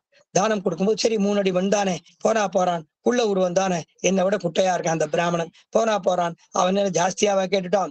தன்னுடைய பாதத்தாலே தானே அளந்து கொள்ளும்படி 3 அடி மண் கொடுன்னு கேட்டா எங்க அப்பா 3 அடி மண் கொடுத்திருப்பார். அப்படி கேட்கல, தன்னுடைய பாதத்தாலே தானே அளந்து கொள்ளும்படி இந்த பைத்தியக்கார பிள்ளை கேட்கிறான். கேட்க தெரியாம கேட்கிறான். போறான்னு விட்டான். அவன் பார்த்தா தாரவார்த்த மாத்திரத்திலே கிடுகிடுன்னு அவன் தான் திருவிக்கிரமனா வளர ஆரம்பிச்சிட்டான். இந்த நமுச்சு பார்த்தான். ஐயோ, இவன் என்ன தானம் கேட்கும் போது ஒரு உருவமா இருக்கான், தார வார்க்கும் போது கிடுகிடுன்னு வளர்றானேன்னு சொல்லி இருக்க திருவடியை பிடிச்சுட்டான். என் இது மாயம் என்னப்பன் அறிந்திலன் உன்னைய வண்ணமே கொண்டு அளவாய். என்ன மாயமா இருக்கு, நீ என்ன பெரிய மாயாவியா இருக்கே. வரும்போது எந்த ரூபத்துல வந்த? குள்ளமான உருவத்துல வந்த, குட்ட பிராமணனா வந்த, குட்ட பிரம்மச்சாரியா வந்த, அந்த ரூபத்திலான தானம் கேட்டேன். எந்த உருவத்திலே எந்த உயரத்திலே நீ தானம் கேட்டாயோ அந்த உருவத்திலே அந்த உயரத்திலே நீ அளந்து கொள் என்று சொல்லி பார்த்தான். கேட்கல, கிடுகிடுன்னு வளர்ந்து உலகத்தை அளக்க பார்த்தான். இருக்க பிடிச்சுண்டான். அந்த நமுசி பெருமாள் பாதத்தை இருக்க பிடிச்சுட்டான். பெருமாள் பார்த்தார். நீ அபிமானத்தோட பிடிச்சிட்டு இருந்தா உன்னை சக்கரவர்த்திக்கெல்லாம் சக்கரவர்த்தியா நான் ஆக்கியிருப்பேன். நீ அகம்பாவத்தோட பிடிச்சிட்டு உன்னை சுழட்டி அடிக்கிறேன் பாரு, சுழட்டி அடிச்சாரு. அப்ப பெருமாள் திருவடியை பிடிப்பதிலேயும் 2 விஷயம் இருக்கு. அபிமானத்தோடு பிடித்தால் அவன் நமக்கு அடிமைன்னு தெரியுது, அகம்பாவத்தோடு பிடித்தால் அவன் நம்ம அமைக்கிடுவான்னு தெரியுது. அதுபோல 33 பாசுரத்திலே பிராட்டியையும் பெருமாளையும் ஒரு சேர எழுப்பி அந்த பெருமாள் திருமுக மண்டல தரிசனத்தை நமக்கு காட்டி கொடுக்க வேணும்னு பிரார்த்தித்தார்கள். இந்த அர்ச்சக சுவாமிகள் பெருமாளை எழுப்பும் போது பரம பவித்திரமா எழுப்புவா, பவ்யமா எழுப்புவா. அர்ச்சக சுவாமிகள் ஏனோ தானோன்னு திருப்பருவிட்ட சாத்திக்கப்படாது. நல்ல வஸ்திரம் சாத்திக்கணும், கழுத்துல திருமணி தாபனங்கள் சாத்திக்கணும், திருவாபரணங்கள் கையில காப்பு போட்டுக்கணும், மோதிரங்கள் போட்டுக்கணும், நல்ல நவரத்தன மாலைகள் போட்டுக்கணும், சர்வ அலங்கார பூஷிதர்களா இருக்கணும் அர்ச்சக சுவாமி. ஏன் தெரியுமோ? பெருமாள் ராஜாதி ராஜாக்கெல்லாம் ராஜாவாச்சே. அந்த பெருமாளை எழுப்பும் போது அழுக்கு வேஷ்டி, கிழிஞ்ச துண்டு, ஏனோ தானோன்னு எழுப்பப்படாதே. அப்போ ராஜசேவகர்கள் எப்படி இருப்பா? ராஜசேவர்களை காட்டிலும் ராஜ மாதா எப்படி இருப்பா? அர்ச்சக சுவாமிகள் ராஜ மாதாவை போல, பெருமாளுக்கு தாயாரை போலேதானே எழுப்புறா. பிரபு எழுந்திருடா, ஹே பிரபு ரங்கநாதா, ரங்க பிரபு எழுந்திருடா. எத்தனை ஆயிரக்கணக்கான பக்தாள் உன்னை சேவிக்க வரப்போறா. ரங்கா ரங்கா ரங்கான்னு கதறிண்டு வரப்போறா. அவ துக்கத்தை போக்கணுமேப்பா, அவ கஷ்டத்தை போக்கணும். எழுந்திரு என்று ஒரு தாயார் தன் குழந்தையை எழுப்புவதை போல அர்ச்சக சுவாமி சுப்பிரபாதம் என்றாலும் இல்லையோ. அப்ப பெருமாளுக்கு பரிவோடு கைங்கரியம் பண்ணக்கூடிய காலத்திலே பெருமாளுக்கு தாயாரை போன்றவர்கள் அர்ச்சக சுவாமிகள். பெருமாளுக்கு அமுது கண்டுரல பண்றா. பெருமாள் பிரசாதம் பண்ணும்போது அள்ளி அடைக்கப்படாதோ இல்லையோ, அழகா அதுக்கு உண்டான மந்திரங்களை சொல்லி பொறுமையாக ஓம் பிராணாயஸ்வா வியானாயஸ்வான்னு சொல்றாள் இல்லையோ. அவர்களுக்கு சில ஆகம ரீதியான மந்திரங்களை அந்தந்த ரிஷிகள் அனுகிரகம் பண்ணியிருக்காள் இல்லையோ. ரொம்ப பொறுமையா அமைச்சியை பண்ணுவாளாம். பெருமாள் தலிகை அமுது செய்யும் போது யாரும் பேசப்படாது, எந்த வார்த்தையும் கேட்கப்படாது. மணி சேவிப்பா. மணி அடிப்பான்னு சொல்லப்படாது. மணிகள் ரெட்ட மணிகள் சேவிப்பா. பெருமாள் அந்த மணி சத்தத்தை கேட்டுண்டே ஆனந்தமா சாப்பிடுவாராம். இப்ப குழந்தைகள்லாம் என்ன பண்றா? செல்ல பார்த்துட்டே செல்ல போடு, டிவியில அதை போடு, அப்பதான் சாப்பிடுவேன். இந்த தாயாரும் பாக்குறா, இந்த குழந்தையோட என்னால போர் அடிக்க முடியல என்று சொல்லி டிவியை போட்டு விட்டுறா, அல்ல செல்ல கையில கொடுத்துறா. இந்த செல்ல கையில கொடுத்தோன்னே செல்லுல புத்தி போறது தவிர உள்ளுக்குள்ளே செல்லக்கூடிய வஸ்துக்கள் மேல புத்தி போல, செல்லுல தானே புத்தி போறது. அப்போ அந்த குழந்தைகள் இந்த சாப்பாடு எப்படி ஒட்டும்? அது விஷமாறுது. ஆக உணவை உணவாத்தான் கொடுக்கணும். உணவை விஷமா கொடுக்கப்படாது. தாயார்கள் எப்படியோ அந்த குழந்தை சாப்பிட்டா போறோம், இந்த செல்ல வச்சுக்கோ, 2 கையில 2 செல்ல வச்சுக்கோ, இதையும் பாரு அதையும் பாரு அப்படின்னு சொல்லி சாத்த ஊட்டுவா. குழந்தைக்கு என்ன சாப்பிட்டோன்னு தெரியாது, அந்த சாப்பாடு உடம்புலையும் சேராது. அதுபோல இந்த அர்ச்சக சுவாமிகள் பெருமாளுக்கு ஒரு தாயார் எப்படி அந்த குழந்தைக்கு அமுது செபிப்பாளோ அதுபோல போஷாக்கு கொடுப்பாளாம்.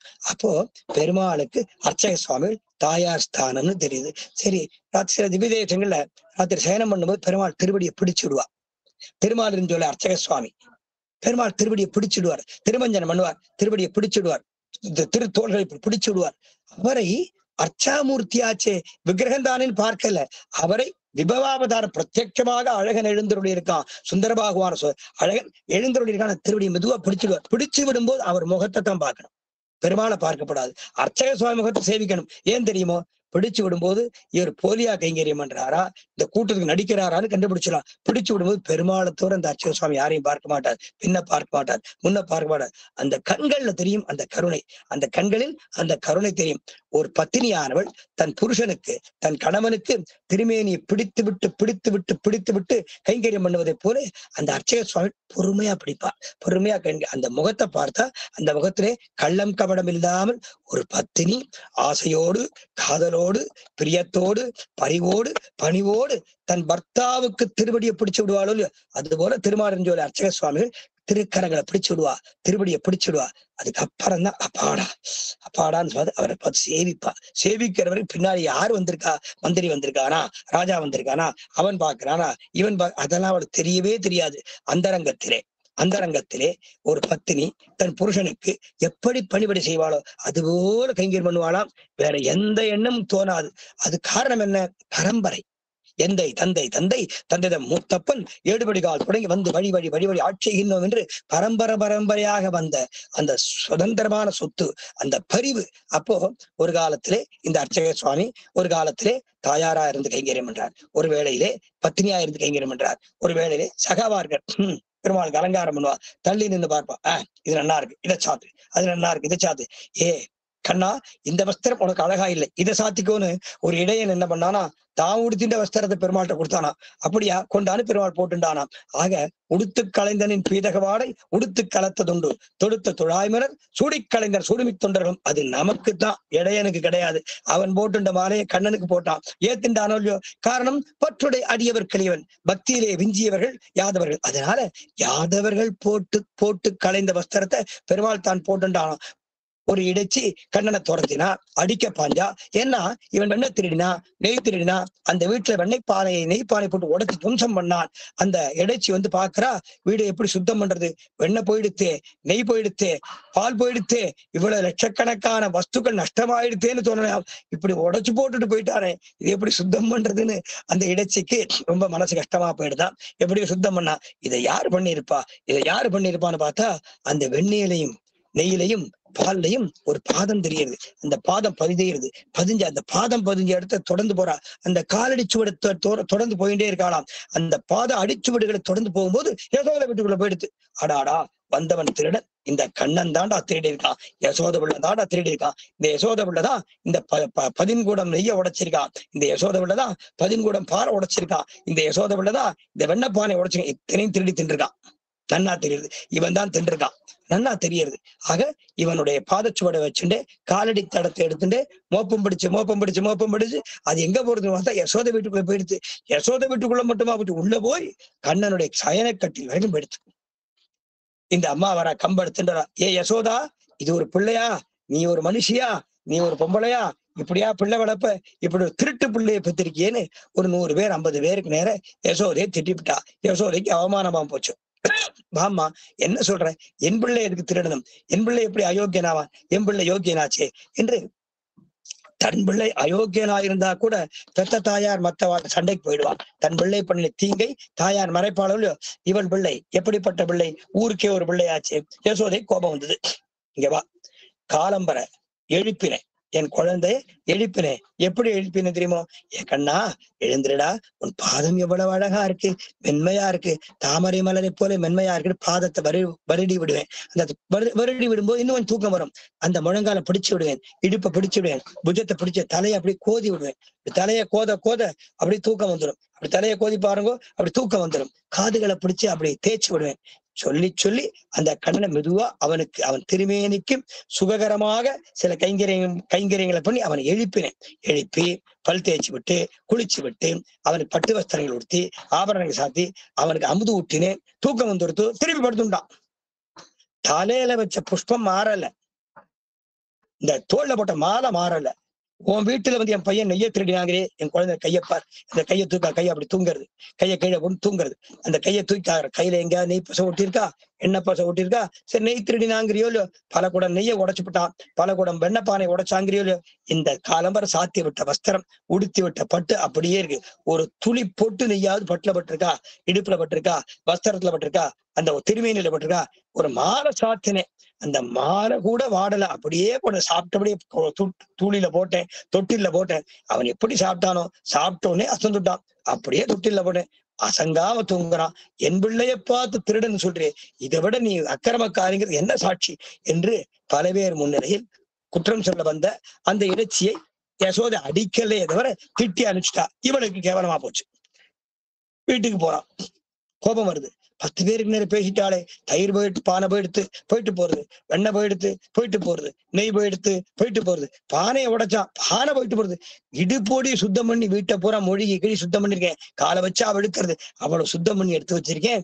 யாரா திருடன்னா காலடி சுவடை தேடிண்டே போனேன். இவன் தான் திருடன்னு தெரிஞ்சு, இப்படி திருடன்னு கண்டுபிடிச்சும் 10 பேருக்கு நேரம் 50 பேருக்கு நேரம் என்னை கேவலப்படுத்திட்டாளே யசோதா என்று சொல்லி இவளுக்கு கோபம் வந்துருத்து. ஒரு கம்பெடுத்துண்டா.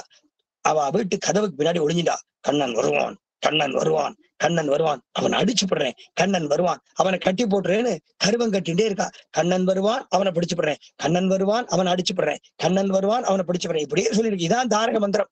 சொல்ல சொல்ல சொல்ல கண்ணன் படுத்துட்டு இருந்தானோ தொட்டில், அந்த தொட்டில் அப்படியே நகழ்றது, தன்னால நகழ்றது. இவள் இங்க கண்ணன் வருவான், கண்ணன் வருவான், அவனை அடிச்சு போடுறேன், அவனை கட்டி போடுறேன், அவனை பிடிச்சு போடுறேங்கிறா. தொட்டில் நகழ்றது. திடுக்கிறது பார்த்தான். கண்ணன் சுத்தி பார்க்கிறான். எந்த அசுரன் இந்த தொட்டில நகட்டுறான்? சகடாசுரனை சம்ஹாரம் பண்ணியாச்சு, பூதனை சம்ஹாரம் பண்ணியாச்சு, வந்த அசுரர்களை அழிச்சாச்சு. இந்த தொட்டில் தன்னால் நகழ்றதே. கண்ணன் பார்த்தான். தொட்டில எழுந்தான், உட்கார்ந்தான், சுத்தி பார்க்கறான். சுத்தி பார்க்கறான், எந்த அசுரனும் இல்லை. ஆனா தொட்டில் நகழ்றது. சரி, தொட்டில விட்டு கீழே இறங்குவான். தொப்புன்னு குதிச்சான். தொட்டில் நிக்கிறது.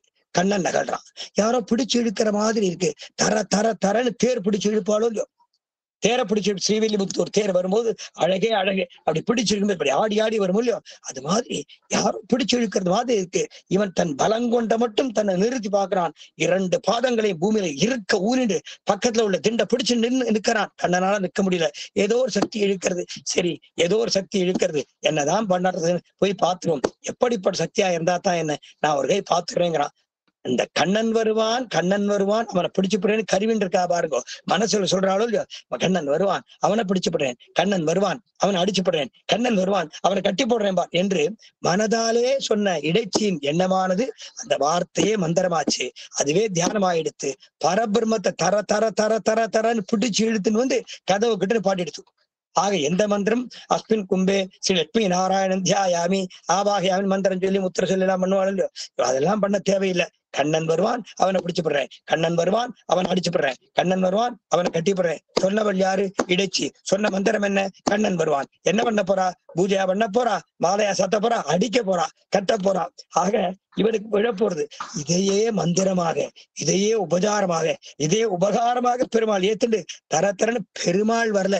இவள் பக்தி பெருமாளை இழுத்துன்னு வந்துதான். அப்போ பெருமாள் பக்திக்கு கட்டுப்பட்டவன் தெரியுது. பற்றுடை அடியவர்களியவன் பிறர்களுக்கு அறியவித்தன். ஆழ்வார் சும்மாவா சொன்னார்? ஒரு வார்த்தை சொன்னாலும் 1 கோடி வார்த்தைக்கு சமமாச்சே. பற்றுடை அடியவர்க்கு எளியவன். யார் தன்னிடத்திலே உண்மையான பாசம் வைத்திருக்கிறாரோ அவர்களுக்கு நான் எளியவன். பெருமாள் அடிமை சாசனம் பண்ணி கொடுத்தானே, அப்படிப்பட்டவர்கள் திருவரங்கத்திலே பெரிய பெருமாள் கைங்கரியம் பண்ணக்கூடிய அர்ச்சக சுவாமிகள். அப்படின்னா கைங்கரியம் பண்றா. அப்படிப்பட்ட அர்ச்சக சுவாமிகள் திருமாலிருஞ்சோலையில, அப்படிப்பட்ட அர்ச்சக சுவாமிகள் ஸ்ரீவில்லிபுத்தூர்ல, ஓரோரு திவ்ய தேசத்து அர்ச்சக சுவாமிகளும் அப்படி கைங்கரியம் பண்றா. பார்த்து பார்த்து பண்றா. சில திவ்ய தேசங்கள்ல சில காலங்களுக்கு முன்பு திருவிளக்குக்கு எண்ணெய் இருக்காது, பெருமாள் திருவாராதன பிரசாதங்கள் இருக்காது, அர்ச்சக சுவாமிகளுக்கு சம்பளம் கிடையாது. எப்பவையோ எந்த ராஜாக்கள் காலத்து எப்பவோ விட்ட நிலங்கள் இருக்கு, அதெல்லாம் போயிடுச்சு. இன்னைக்கு பெரிய கம்மாய் இருக்கு, பெரிய ஏரி இருக்கு. இந்த ஏரியுடைய விஸ்தீரணம் 50 ஏக்கர் சொல்வா, 200 ஏக்கர் சொல்வா. ஏரியை காணுமே. ஏரி இருந்தது, முன்னாடி ஏரி இருக்கிறதுன்னு ரெக்கார்ட்ல இருந்தது. ஏரி இருந்தது அப்படின்னு ரெக்கார்டு மாறிட்டு ஏரி இருந்திருக்கலாம் அப்படின்னு மாறிட்டு வருதோ இல்லையோ. அது நம்ம அரசியல் பக்கம் போல. உலகம் அப்படி இருக்கு. அந்த அர்ச்சக சுவாமிகளுக்கு கொடுத்த நிலம் எங்க போச்சுன்னு தெரியல. கோவில் நிலங்கள் எங்க போச்சுன்னு தெரியல. கோவில் சொத்துக்கள் சரியாக பரிபாலனம் பண்ணப்படவில்லை. 50-60 வருஷமாச்சு. கோவில் சொத்துக்கள் பரிபாலனமே கிடையாது. அப்ப என்ன பண்ணணும்? பெருமாளுடைய சொத்துக்களை ராஜாக்கள் எழுதி வச்சிருக்காளே, எதற்காக எழுதி வச்சா? நித்திய திருவாராதனம் குறை இல்லாம நடக்கணும், பெருமாளுக்கு இந்த உற்சவங்கள் குறை இல்லாம நடக்கணும், அதற்காகத்தான சொத்துக்கள் எழுதி வச்சாலே தவிர அவர்கள் கண்டவா அனுபவிக்கிறதுக்காக எழுதி வைக்கலையே. சில திவிதேசங்கள்ல பெருமாளுக்கு மெய்காவலர்களா இருப்பா, திருமுன் பந்தம் பிடிப்பா, அவர்களுக்கு கூட நிலம் விட்டுருக்கா. அவர்களும் பரம பவித்திரமா கைங்கரியம் பண்றாளே. திருக்கோஷ்டியூர் திவ்யதேசத்திலே பஞ்சசம்ஸ்காரம் பண்ணிண்டவா மட்டும்தான் அந்த திருமுன் பந்தத்தை தொட முடியும். பெருமாளுக்கு திருமுன் பந்தம் பிடிக்கக்கூடியவர்கள் திரிமை காவலர்கள், திருவேளைக்காரர்கள்னு பேரு. எம்பெருமானார் ஓரோரு திவ்யதேசத்திலும் சில நிர்வாகங்களை ஏற்படுத்தியிருக்கார். இவர்களுக்கு திருவேளைக்காரர்கள், திருமெய்காவலர்கள்னு பேரு. ஆக பஞ்சசம்ஸ்காரம் பண்ணிண்டாதான் அந்த தீவட்டியை தொட முடியும். அப்போ பாரம்பரியமான தர்மம். அவளுக்கு ரொம்ப சொல்பமா தான் நிலங்கள் எழுதி வச்சா. இன்னைக்கு நிலங்கள் கிடையாது, அவ கைங்கரியம் பண்றான். சம்பளத்துக்கு பண்றாளா? கிடையாது. வருமானத்துக்கு பண்றாளா? கிடையாது. அப்படி ஒண்ணும் வருமானம் வரலையே. ஆனால் முன்னோர்கள் கட்டி காப்பாத்தின கைங்கரியம். எந்தை தந்தை தந்தை தந்தை மூத்தப்பன் 7 படிகால் தொடங்கி வந்து வழி ஆட்சிகின்றோம்னு சொல்றாள் இல்லையா. அந்த பரம்பரை எங்க பெருமாளுக்கு நான் தீவட்டி எடுக்க போறேன், எங்க பெருமாளுக்கு நான் திருமுன் பந்தம் பிடிக்க போறேன். உலகத்தே ரட்சிக்கக்கூடியவன், சர்வலோகங்களுக்கும் ரட்சகன், சகல ஜெகத் ரட்சகன் அந்த எம்பெருமான். அந்த ஜெகத் ரட்சகனான எம்பெருமானுக்கே மெய்காவலர்கள் இவர்கள். அப்போ எப்பேற்பட்ட ஸ்தானம், எப்பேற்பட்ட ஸ்தானம். ஓரோரு கைங்கரியமும் ஓசத்தி தானே, ஓரோரு கைங்கரியமும் உயர்வு தானே. இந்த அர்ச்சக சுவாமிகள் பெருமாளுக்கு தாயாரை போல இருக்கா. ஒரு பதியிடத்திலே பத்தினி ஒரு புருஷனிடத்திலே மனைவி எப்படி நடந்து கொள்வா, அது போல கைங்கரியம் பண்றா. நண்பனை போல கைங்கரியம் பண்றா, சகாவை போல கைங்கரியம் பண்றா. சரி, பெருமாளுக்கு திருவயத்துக்கு சாதம் அமுது செய்வித்தாச்சு. சரி, பெருமாளை படுக்க போடணுமே. அப்ப தாயார் மாதிரி இருக்கா. பெருமாள் காப்பாத்தணுமே, பெருமாளை காவல் காக்கணுமே. பெருமாள் திருவாபரணம் சாத்தின்னு இருக்கார், இவ்வளவு அழகா இருக்கார், அருமை திருமேனியாச்சே. அப்போ ஒரு பிள்ளையை தந்தை காப்பாற்றுவதை போல அர்ச்சக சுவாமிகள் அந்த பெருமாளுக்கு தகப்பனார் ஸ்தானத்துல இருந்து காவல் பண்றாலும் இல்லையோ, திருமேனி காவலர்கள் சொல்லுவாள், காவல் காக்கிறா.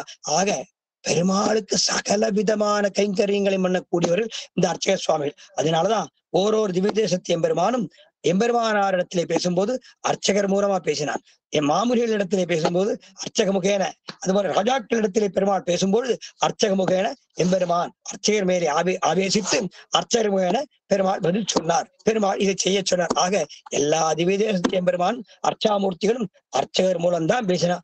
அர்ச்சகர்கள் என்பவர்கள் பெருமாளுக்கு திருவாய் போலே. அந்த அர்ச்சகால் அவ முன்னோர்கள் தானே திருவாராதனம் பண்ணா, அவர்கள் முன்னோர்கள் தானே சம்பரோட்சணம் பண்ணி வச்சிருப்பா. அப்போ தன்னுடைய சக்தியில ஒரு சக்தியை பெருமாள் சமர்ப்பிக்கிறா. அப்போ அவர்களையும் இவர்களையும் பிரிக்கப்படாதுன்னு பெரியாழ்வார் சொன்னார்.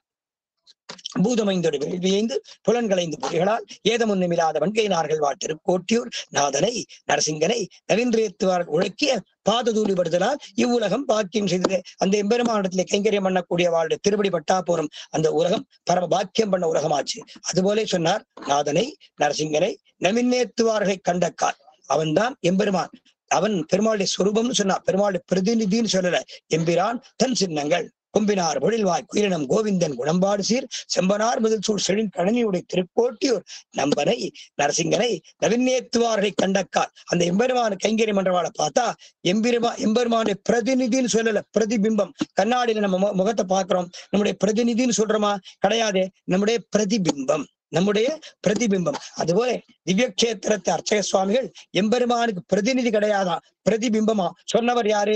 விஷ்ணுசித்தரான பெரியாழ்வார். எப்பேற்பட்டவர்? வேதாத்மாவாச்சே, சாட்சாத் கருடன். பெரிய திருவடியே பெரியாழ்வார் அவதாரம் பண்ணி பல்லாண்டு பல்லாண்டு பல்லாயிரத்தாண்டு அடியோமோடு நின்னோடும் பிரிவின் 1000 பல்லாண்டு பல்லாண்டு பல்லாண்டு என்று பெருமாளுக்கு அடியோம் நம்மோடு சேர்ந்த பெருமாளுக்கு, அதாவது பக்தாத்மாக்களோடு சேர்ந்து கோஷ்டியாக எழுந்தருள் இருக்கின்ற எம்பெருமானுக்கு பல்லாண்டு பாடினாரோ இல்லையோ, அப்படிப்பட்ட பெரியாழ்வார் சொன்னார், கொம்பினார் பொழில்வாய் குயிலினம் கோவிந்தன் குணம்பாடு சீர் செம்பனார் முதல் சூழ் செழுங் கடனையுடைய திருக்கோட்டியூர் நம்பனை நரசிங்கனை நவீன் ஏத்துவார்களை கன்றக்கால் எம்பிரான் தன் சின்னங்கள். அந்த எம்பெருமான் கைங்கரியம் பண்ணக்கூடிய சுவாமிகள், அர்ச்சக சுவாமிகள் பெருமாளுடைய பிரதிபிம்பம், பிரதிநிதி.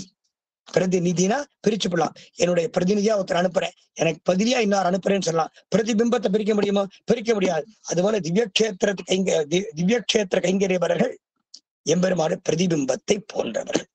அதனாலதான் சன்னதிகளுக்கு போனா உண்டியல்ல காசு போட வேண்டிய அவசியம் கிடையாது. அது பெருமாளுக்கு போய் சேரல. சிவக்ஷேத்திரமா இருக்கட்டும், அம்மன் கஷேத்திரமா இருக்கட்டும், எவ்வளவு பணம் உண்டியல்ல வந்தாலும் அங்க தர்ம சம்ரட்சணத்துக்கு மொத்தமும் போறதானா அது சந்தேகத்துக்குரியதா இருக்கு.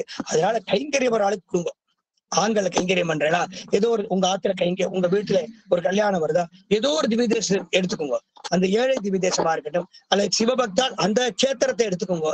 அங்குள்ள பெருமாளுக்கோ அங்குள்ள தெய்வத்துக்கு பூஜை பண்றவாளுக்கு புடவை வேஷ்டி வாங்கி கொடுங்க. அங்க காவலர்களுக்கு அவளுக்கு என்ன பண்றீங்களோ அதே மாதிரி இவாளுக்கு பண்ணணும். ஏன்னா அவளுக்கு பட்டு புடவை, இவாளுக்கு சாதாரண புடவைன்னு இருக்கப்படாது.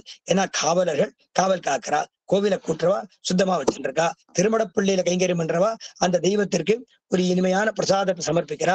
ஆக ஒவ்வொருவரும் பண்ணக்கூடிய கைங்கரியம் உயர்ந்த கைங்கரியம் தானே. எது உயர்ந்தது, எது தாழ்ந்தது, எது ஏது என் பணி என்னாது அதுவே ஆட்சியுமிடே. அதனால இன்னைக்கு ஒரு சங்கல்பம் பண்ணிக்கோங்க, கோவில்கள்ல உண்டியல்ல பணம் போடுவதை தவிர்த்து அங்கே கைங்கரியம் பண்ணக்கூடிய வாழ் குடும்பம். அதுபோல உங்கள் வீடுகள்ல ஒரு கல்யாணம் வருது, ஒரு சுபகாரியம் வருது, ஒரு கிரகப்பிரவேசம் வருதா, எத்தனையோ லட்சம் செலவழிக்கிறோம், எவ்வளவு பணம் செலவழிக்கிறோம், எவ்வளவு வீணா போறது. நிறைய 200-300 பேருக்கு பிரசாதம் பண்ணி வச்சிருப்பா, விதவிதமா விருந்து பண்ணி வச்சிருப்பா. 200-250 பேருக்கு பண்ண இடத்துல 100 பேர் வந்திருப்பா, 150 பேர் வந்திருப்பா, மிச்சத்தை கொட்டுறா. வீணாருதோ இல்லையோ.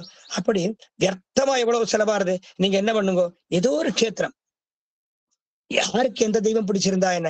சில பேர் சைவர்களா இருப்பா, சிவ பக்தாளா இருப்பா, சில பேர் துர்கா பக்தாளா இருப்பா. நீங்க எந்த தெய்வத்தை வழிபட்டாலும் கடைசி அந்தந்த வழிபாடுகள், அந்தந்த வழிபாடுகளை, அந்த பிரார்த்தனைகளை, அந்த வணக்கங்களை, அந்த வந்தனங்களை அந்தந்த தெய்வங்களை எடுத்துக்கொண்டு எம்பெருமான் திருவடிகளிலே சேர்ப்பிக்கின்றன ஒரு சாஸ்திர பிரசித்தம். அதுல மாற்றம் கிடையாது. ஆகாசாத் பதிதந்தோயம் யதாகஸ்தி சாகரம் சர்வதேவ நமஸ்காரம் கேசவம் பிரதிகச்சின்னு சொன்னாரோ இல்லையோ, அதுல மாற்றம் கிடையாது. ஆனால் அந்தந்த தெய்வத்துடைய பக்தாள் அந்தந்த க்ஷேத்திரத்தை உள்ளவா ஒரு கல்யாணம் பண்ணும் போதோ, கிரகப்பிரவேசம் பண்ணும் போதோ, வேற ஏதாவது பெரிய செலவினங்கள் பண்ணும் போது அந்த க்ஷேத்திரவாசிகளான அந்த தெய்வத்து கைங்கரியம் பண்றவாளுக்கு நீங்கள் எத்கிஞ்சது சமர்ப்பணம் பண்ணலாம். அதுபோல அந்தந்த க்ஷேத்திரங்கள்ல பெருமாளுக்கோ, அந்த சிவக்ஷேத்திரமா அந்த சிவனுக்கோ அல்லது அந்த க்ஷேத்திரவாசிகள் அங்க உள்ள தெய்வத்து கைங்கரியம் பண்றவா வீட்டுல சுபகாரியம் வந்தா முதல்ல போய் நீங்க கைங்கரியம் பண்ணுங்க. என்ன வேணும், உங்களால என்ன முடியும் பண்ணுங்க. ஏன்னா அப்போதான் அவ சந்தோஷமா கைங்கரியம் பண்ணுவா. அவ சந்தோஷமா கைங்கரியம் பண்ணா பெருமாள் சந்தோஷப்படுவார்.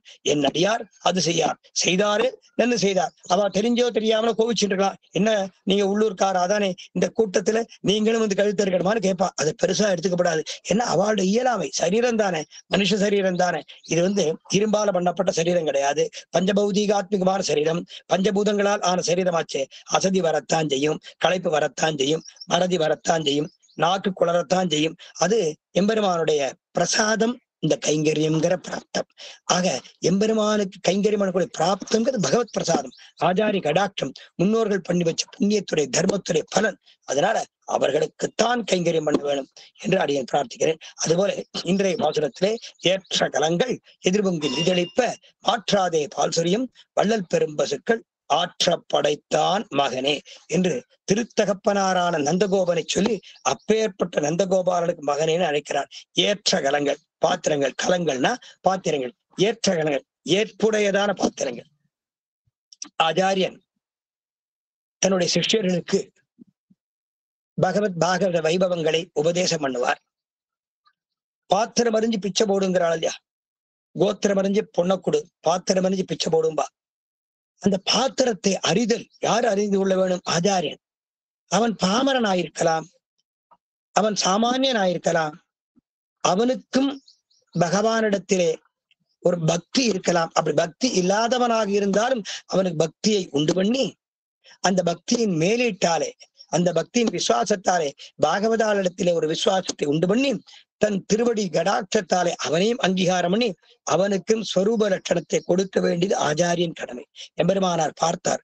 எம்பெருமானார் காலத்திற்கு முன்பு பரம வைதிக சித்தாந்தமா இருந்தது இந்த ஸ்ரீ வைஷ்ணவ சம்பிரதாயம். அவர் பார்த்தார், இவ்வளவு வைதிகமா இருந்தா பாமரனுக்கும் பலன் கிடைக்காம போயிடுமே என்று பார்த்தார். அதனால ஓரான் வழியாய் உபதேசித்தார் முன்னோர். ஏறார் எதிராசிரியர்களார் பாருளையில் ஆசை உடையோர்க்கெல்லாம் ஆரியரால் கூறும் என்று வரம்பறுத்து பேசினார். ஆக அந்த மார்க்கத்தை சுலபமாக்கினார். அவன் வரலையா, விட்டுடாதீங்கோ, அவனை வர சொல்லுங்க, அவன் வீட்டுக்கு நீங்க போங்க, அவனிடத்துல நல்ல வர சொல்லுங்க, 10 நாள் சொல்லுங்க, 15 நாள் சொல்லுங்க, வரலையா இன்னொரு நாள் போங்க, எப்படியாவது வந்துடுவான்.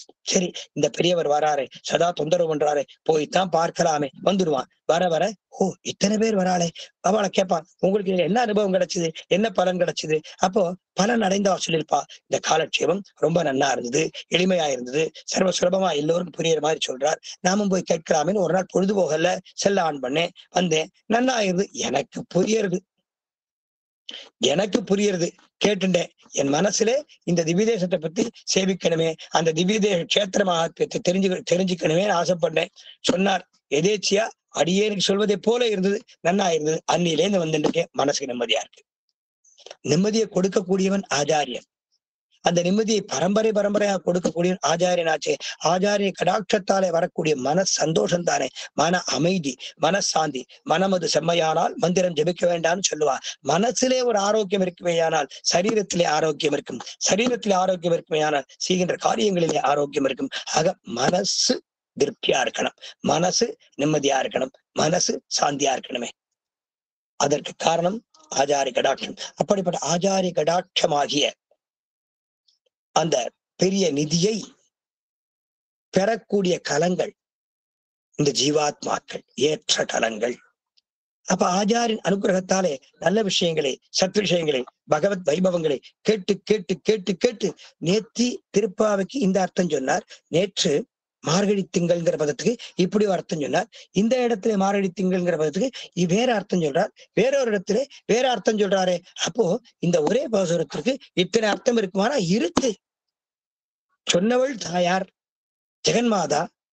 ஓங்கி என்ற பதத்திலே ஓம் என்ற பிரணவத்தை சொன்னாலும் தெரிகிறது. உலகளந்தங்கும் போது திருவடியை சொன்னார். திருவடி என்பது என்ன?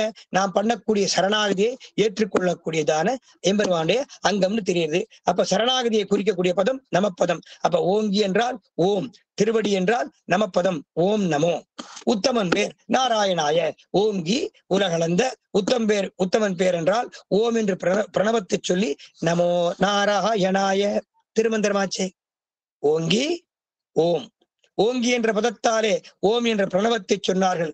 உலகளந்த என்ற பதத்தாலே உலகளந்த திருவடியாக நம்முடைய சரணாகதியை ஏற்றுக்கொள்ளக்கூடிய ஸ்ரீபாத கமலங்களை சொல்லி நமப்பதத்தை சொன்னார் தாயார். உத்தமன் பேர் என்றால் நாராயணாய. ஓங்கி உலகளந்த உத்தமன் பேர். ஓங்கி ஓம் உலகளந்த நமோ உத்தமன் பேர் நாராயணாய. பிரணவத்தை சொல்லி நமோ நாராயணாய. ஆக திருமந்திரத்தை உபதேசம் பண்ணாருன்னு தெரிகிறது. அதுபோல ஏற்ற கலங்கள் எதிர்பொங்கி மீதளிப்ப மாற்றாதே பால் சொரியும் வள்ளல் பெரும்பசுக்கள் ஆற்றப்படைத்தான் சுவாமி எம்பெருமானார். திருப்பாவைக்கு அர்த்தம் சொல்லுவாராம். அர்த்தம் சொல்ல சொல்ல ஆனந்தமா இருக்கும். ஒரு வார்த்தைக்கு 1000 அர்த்தம். சொன்னவள் பிராட்டி ஆச்சே. சொன்னவள் பிராட்டி, சொல்லும்படி பணித்தவன் எம்பெருமான் வராக பெருமான். வேதம் அனைத்துக்கும் வித்து கோதை தமிழ். பாதகங்கள் தீர்க்கும் பரமனடி. பாதகங்களை தீர்க்கக்கூடியது பரமனடி. பரமன் அடியை காட்டக்கூடியது வேதம். வேதம் அனைத்துக்கும் வித்து கோதை தமிழ். ஆக இந்த கோதை தமிழ், இந்த திருப்பாவை 30 பாசுரங்கள்னா சகல வேதங்களுக்கும் வேதாந்தங்களுக்கும் விதைன்னு தெரியறது. அப்போ தாயார் இப்போ அவதாரம் பண்ணிருக்கார். ராமன் வேதாத்தியனம் பண்ணா, கண்ணன் வேதாத்தியனம் பண்ணா, தாயார் இப்போ அவதாரம் பண்ணி இப்போ பாடின திருப்பாவை வேதத்துக்கு எப்படி விதையாகணும் சந்தேகம் வருது. இந்த திருப்பாவை என்பது இன்னைக்கு அவதாரம் பண்ணல, என்னைக்கோ அவதாரம் பண்ணித்து. எப்ப அவதாரம் பண்ணித்து? பெருமாள் இந்த உலகத்தை படைச்சார். ஸ்ரீ ஸ்வேத வராக கல்பே வராக அவதாரம் பண்ணி இந்த உலகத்தை உருண்டையாக்கி தன் மூக்கில வச்சுட்டாரு அர்த்தம். ஆக உலகம் உருண்டை என்று 352 கோடி வருஷங்களுக்கு முன்பு கண்டறிந்தவர்கள் நம்முடைய பாரத தேசத்தை சேர்ந்தவர்கள். 19ஆம் நூற்றாண்டுல எவனோ கண்டுபிடிச்சான்னு பாடம் படிக்கிறோம். அது தினந்தோறும் அடியை சொல்லிட்டே இருக்கேன். ஏன்னா பாடத்திட்டம் அப்படி. ஆக பள்ளி கல்வி, நம்முடைய கல்வி எஜுகேஷன், பள்ளி கல்வியும் ஆலயங்களும் மத்திய சர்க்கார் பொறுப்புல இருந்தா தான் நல்லா வளரும். ஏன்னா வேதமில்லாத கல்வியா இருக்கணும். பாரத தேசம் பூரா எவ்வளவு கண்டுபிடிப்புகள், பூஜ்ஜியத்தை கண்டறிந்தவர்கள் பாரத தேசத்தை சார்ந்தவர்கள், இந்த பஞ்சாங்கத்தை கண்டறிந்தவர்கள் பாரத தேசத்தை சார்ந்தவர்கள், பூகோள சாஸ்திரத்தை கண்டறிந்தவர்கள் பாரத தேசத்தை சார்ந்தவர்கள். சுஷ்ருதா மகரிஷி என்பவர் அந்த மருத்துவ விஞ்ஞானத்தை கண்டுபிடித்தார். மெடிக்கல் சயின்ஸ், சர்ஜரிங்கிற பதத்தை கண்டுபிடிச்சவர் சுஷ்ருதா மகரிஷி. யாரோ கண்டுபிடிச்சேங்கிறா. மஞ்சள் கிருமிநாசினி என்று கண்டறிந்தவர்கள் பாரத தேசத்தை சார்ந்தவர்கள். ஆக ஆங்காங்கு நிறைய விஷயங்கள் மூடி இருக்கு. காரணம், பல பொருட்கள், பல சொத்துக்கள், பல ஞானங்கள் களவாடப்பட்டன, திருடப்பட்டன, மோசடி கும்பல்களாலே அபகரிக்கப்பட்டன. அப்ப பாரத தேசம் பூரா ஒரே மாதிரி கல்வியா இருந்தா இன்னைக்கு தமிழ்நாட்டிலே தென்கோடியிலே உள்ள காஷ்மீர், கன்னியாகுமரியில ஒருத்தன் காஷ்மீர்ல போய் பிழைக்க முடியாது. காஷ்மீரிலே உள்ளவன் இந்த திருவாடானை தேவகோட்டையிலிருந்து பழைக்க முடியாது.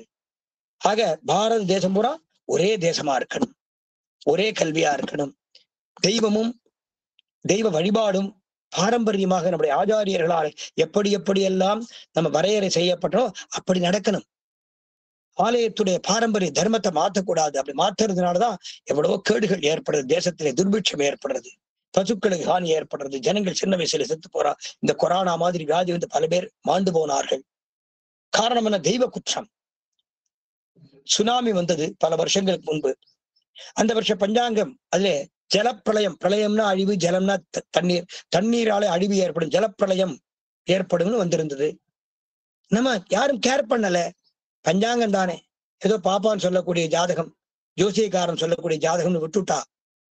ஆனால் அந்த பஞ்சாங்கம் எத்தனை வருஷத்துக்கு முன்பு பிரிண்ட் பண்ணப்பட்டது?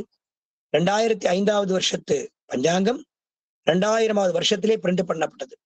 2000வது வருஷத்துல பிரிண்ட் பண்ணி ப்ரூஃப் பார்த்து அதற்கு வேண்டிய இணைப்புகள் பார்த்து இணைச்சு அடுத்தடுத்தாற் போல எத்தனை பேர் யார் அதை பிரிண்ட் பண்ண போறா, எத்தனை பேர் ஸ்பான்சர் பண்றா, எந்த பஞ்சாங்கம் இது, ஆற்காடு பஞ்சாங்கமா, இது ஸ்ரீரங்கம் பஞ்சாங்கமா, இது வந்து திருநெல்வேலி பஞ்சாங்கமா, அதற்கு ஒரு பஞ்சாங்கத்துக்கும் ஒரு லட்சணம் உண்டு. கேரள தேசத்திலே கரிநாள் பார்க்க மாட்டா, கேரள தேசத்திலே கரிநாள் பார்க்க மாட்டா. அதுபோல சாந்திரமானம், சௌரியமானம், சூரியனை உத்தேசிச்சு கணக்கிட்டு பண்ணக்கூடியது சௌரமானம். சந்திரனை உத்தேசித்து சந்திரனுடைய இயக்கத்தை கணக்கிட்டு பண்ணக்கூடிய பஞ்சாங்கம் சாந்திரமானம். ஆக சாந்திரமான பஞ்சாங்கம், சௌரமான பஞ்சாங்கம் இதெல்லாம் கால்குலேட் பண்ணி 5 ஆண்டுகளுக்கு முன்பே தயார் பண்ணிடுவா.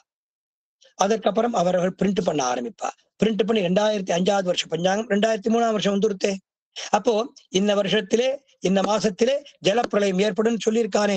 எத்தனை கோடி செலவழிச்சு பெரிய பெரிய ஆராய்ச்சி நிறுவன ஆராய்ச்சி கூடங்கள் வச்சு கண்டுபிடிக்காத விஷயத்தை நம்முடைய முன்னோர்கள் கண்டுபிடிச்சிருக்கா.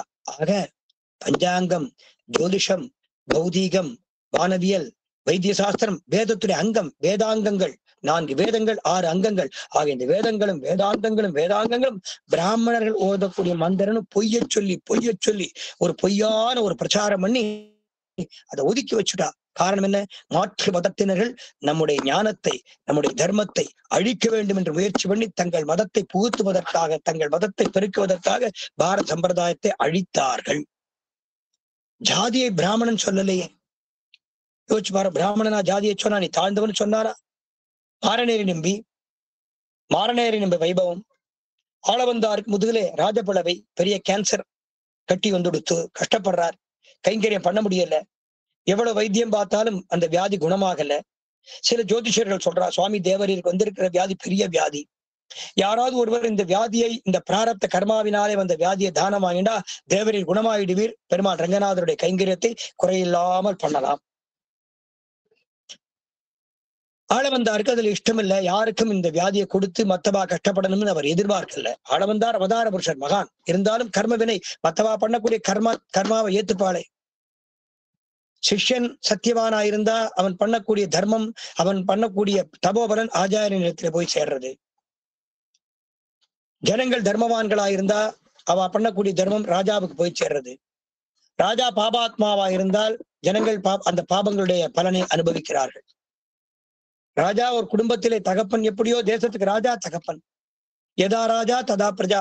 ராஜா நேர்மையானவனாக, சத்தியவானாக, தெய்வ நம்பிக்கை உடையவனாக, தர்மங்களில் விசுவாசம் உடையவனாக தர்மத்தை கடைபிடிப்பானேயானால் அந்த தேசத்திலே துர்பிட்சம் வராது, திருட்டு வராது, சோரம் வராது, சின்ன வயசுல செத்து போனாங்கிற தோஷம் வராது, வியாதி வராது. சாஸ்திரம் சொல்றதே, பாண்டிய மன்னன் சொல்றானே, என் தேசத்திலே துர்பிட்சம் கிடையாது, சோகம் கிடையாது, தோஷம் கிடையாது. காரணம், அழகரே, இந்த தேசம் தேவரையருடைய தேசம், தேவரையுடைய சொத்து, தேவரையுடைய பிரதிநிதியாக அடியேன் ஆட்சி பண்றேன், தேவரை திருவடிகளை நினைச்சுட்டு ஆட்சி பண்றேன், தேவரையின் அனுகிரகத்தாலே இந்த தேசத்திலே துர்பிட்சம் இல்லை, வியாதி கிடையாது.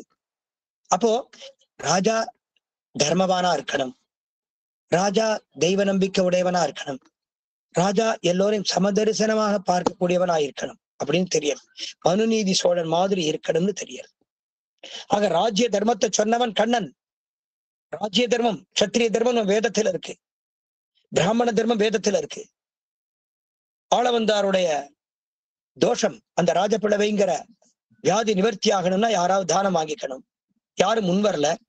மாரநேரி நம்பி என்ற ஒரு பெரியவர், ஆளவந்தாருடைய திருவடி சம்பந்தம் பெற்றவர், ஆளவந்தாரத்தில் அதிவிசுவாசம் உடையவர், பெரிய நம்பியாலே கொண்டாடப்படக்கூடியவர், திருக்குலத்தார், ஹரிஜன குலத்தில் பிறந்தவர், திருக்குலத்தார். ஹரிஜன் என்று காந்தி பேர் வச்சார்னு சொல்றா. 1000 வருஷங்களுக்கு முன்பு ஜெகதாச்சாரியரான ராமானுஜர் திருக்குலத்தார் பேர் வச்சார். 1000 ஆண்டுகளுக்கு முன்பு இவர்கள் தாயாரின் பிள்ளைகள் அங்கீகாரம் பண்ணார். 1000 ஆண்டுகளுக்கு முன்பு ஆலய பிரவேசம், அவளை அழைச்சுண்டு மேல்கோட்டை செல்லப்பிள்ளை சேவை பண்ணி வச்சார். திருநாராயணபுரத்து பெருமாளை சேவை பண்ணி வச்சார் சுவாமி ராமானுஜர். ஆலய பிரவேசம்ங்கிறது ராமானுஜர் பண்ணி வச்ச பெரிய தர்மம். இன்னைக்கு நம்ம ஸ்ரீராம நகரம்ங்கிற பெரிய திவ்ய கஷேத்திரத்துல இருக்கோம். பிரத்யக்ஷ எம்பெருமானார் ஸ்ரீமத் பரமஹம்ச பரிவிராஜகாச்சாரியரான ஸ்ரீ ஸ்ரீ ஸ்ரீ ஸ்ரீமன்னாராயண ராமானுஜ சின்னஜீயர் சுவாமி சன்னதியில இருக்கோம்.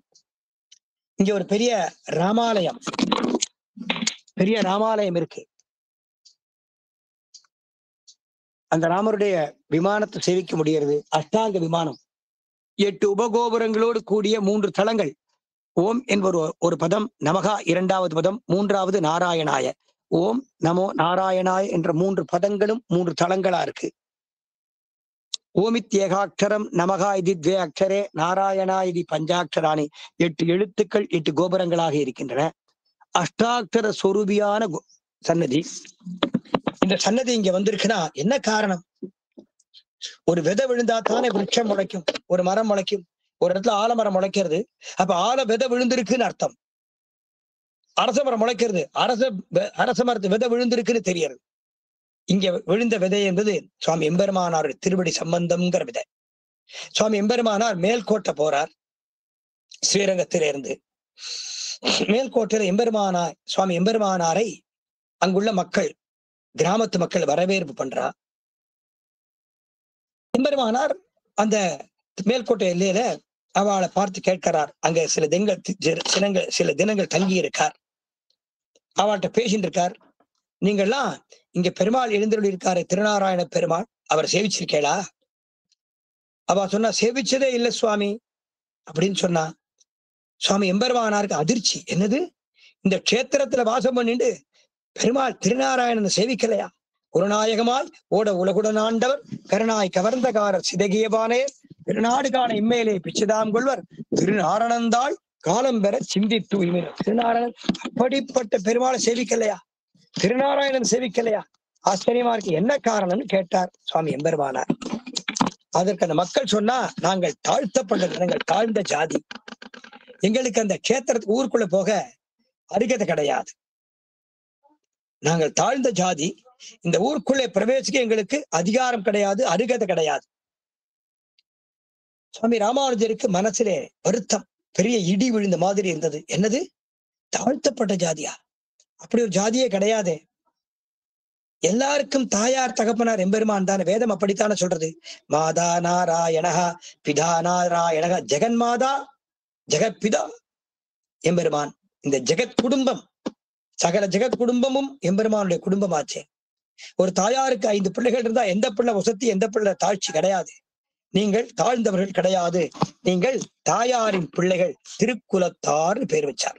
எப்போ? 1000 வருஷங்களுக்கு முன்பு. இன்னைக்கு யாரும் எவனும் சீர்திருத்தம் பண்ணல. அன்னைக்கு சீர்திருத்தம் பண்ணினவர் சுவாமி ராமானுஜர், திருக்குலத்தார். அவளை அழைச்சிட்டு கோவிலுக்கு கூட்டின்னு போனார். நீங்களாம் என்ன காரியம் பண்றீங்க? நாங்கெல்லாம் விவசாயம் பண்றோம் சுவாமி. இந்த கோவில பெருமாளு கைங்கரியம் பண்ணக்கூடிய அர்ச்சக சுவாமிகள், ஆச்சாரிய புருஷால், இங்குள்ள ஸ்ரீ வைஷ்ணவர்களுடைய நிலங்கள்ல விவசாயம் பண்ணி அந்த நிலங்கள்ல வந்த விவசாய தானியங்களை அவள்கிட்ட சமர்ப்பிப்போம். அவர்கள் எங்களுக்கு சாப்பாட்டுக்கு வேண்டிய சம்ரட்சணங்கள் பண்றான். அப்போ எம்பெருமானார் சொன்னார், அடாடா என்ன ஆச்சரியம், நம்மாழ்வாரின் பாசுரம் இங்கே சபலமாயிற்று. மற்றும் ஓர் தெய்வம் உலதன் நெருப்பாரோடு உத்திலே உற்றதும் உன் அடியார்க்கடிமை மற்றெல்லாம் பேசினும் நின் திரியெட்டெழுத்தும் கற்று நான் கண்ணபுரத்துறை அம்மானே என்று திருமங்கை ஆழ்வாருடைய பாசுரம் சத்தியமாச்சு. நம்மாழ்வாருடைய பாசுரம் சத்தியமாச்சு. மற்றெல்லாம் பேசினும் நின் திரு எட்டெழுத்தும் கற்று அஷ்டாட்சர உபதேசம் பெற்றுக் கொண்டவர்களான ஸ்ரீ வைஷ்ணவர்கள் அந்த திருவாஷ்டாட்சர ஜபம் பண்ண பண்ண பெருமாள் பிரசன்னமாவார், பெருமாள்கிட்ட கைங்கரியம் பண்ணுவார். மற்றெல்லாம் பேசிலும் நின் திரு எட்டெழுத்தும் கற்று உற்றதும் உன் அடியார்க்கடிமையின் அன்பயம். நம்மாழ்வார் திருவுள்ளத்தை திருமங்கை ஆழ்வார் சொல்றார். நம்மாழ்வாரும் திருவாய்மொழியில சொல்றார் இந்த வார்த்தையை.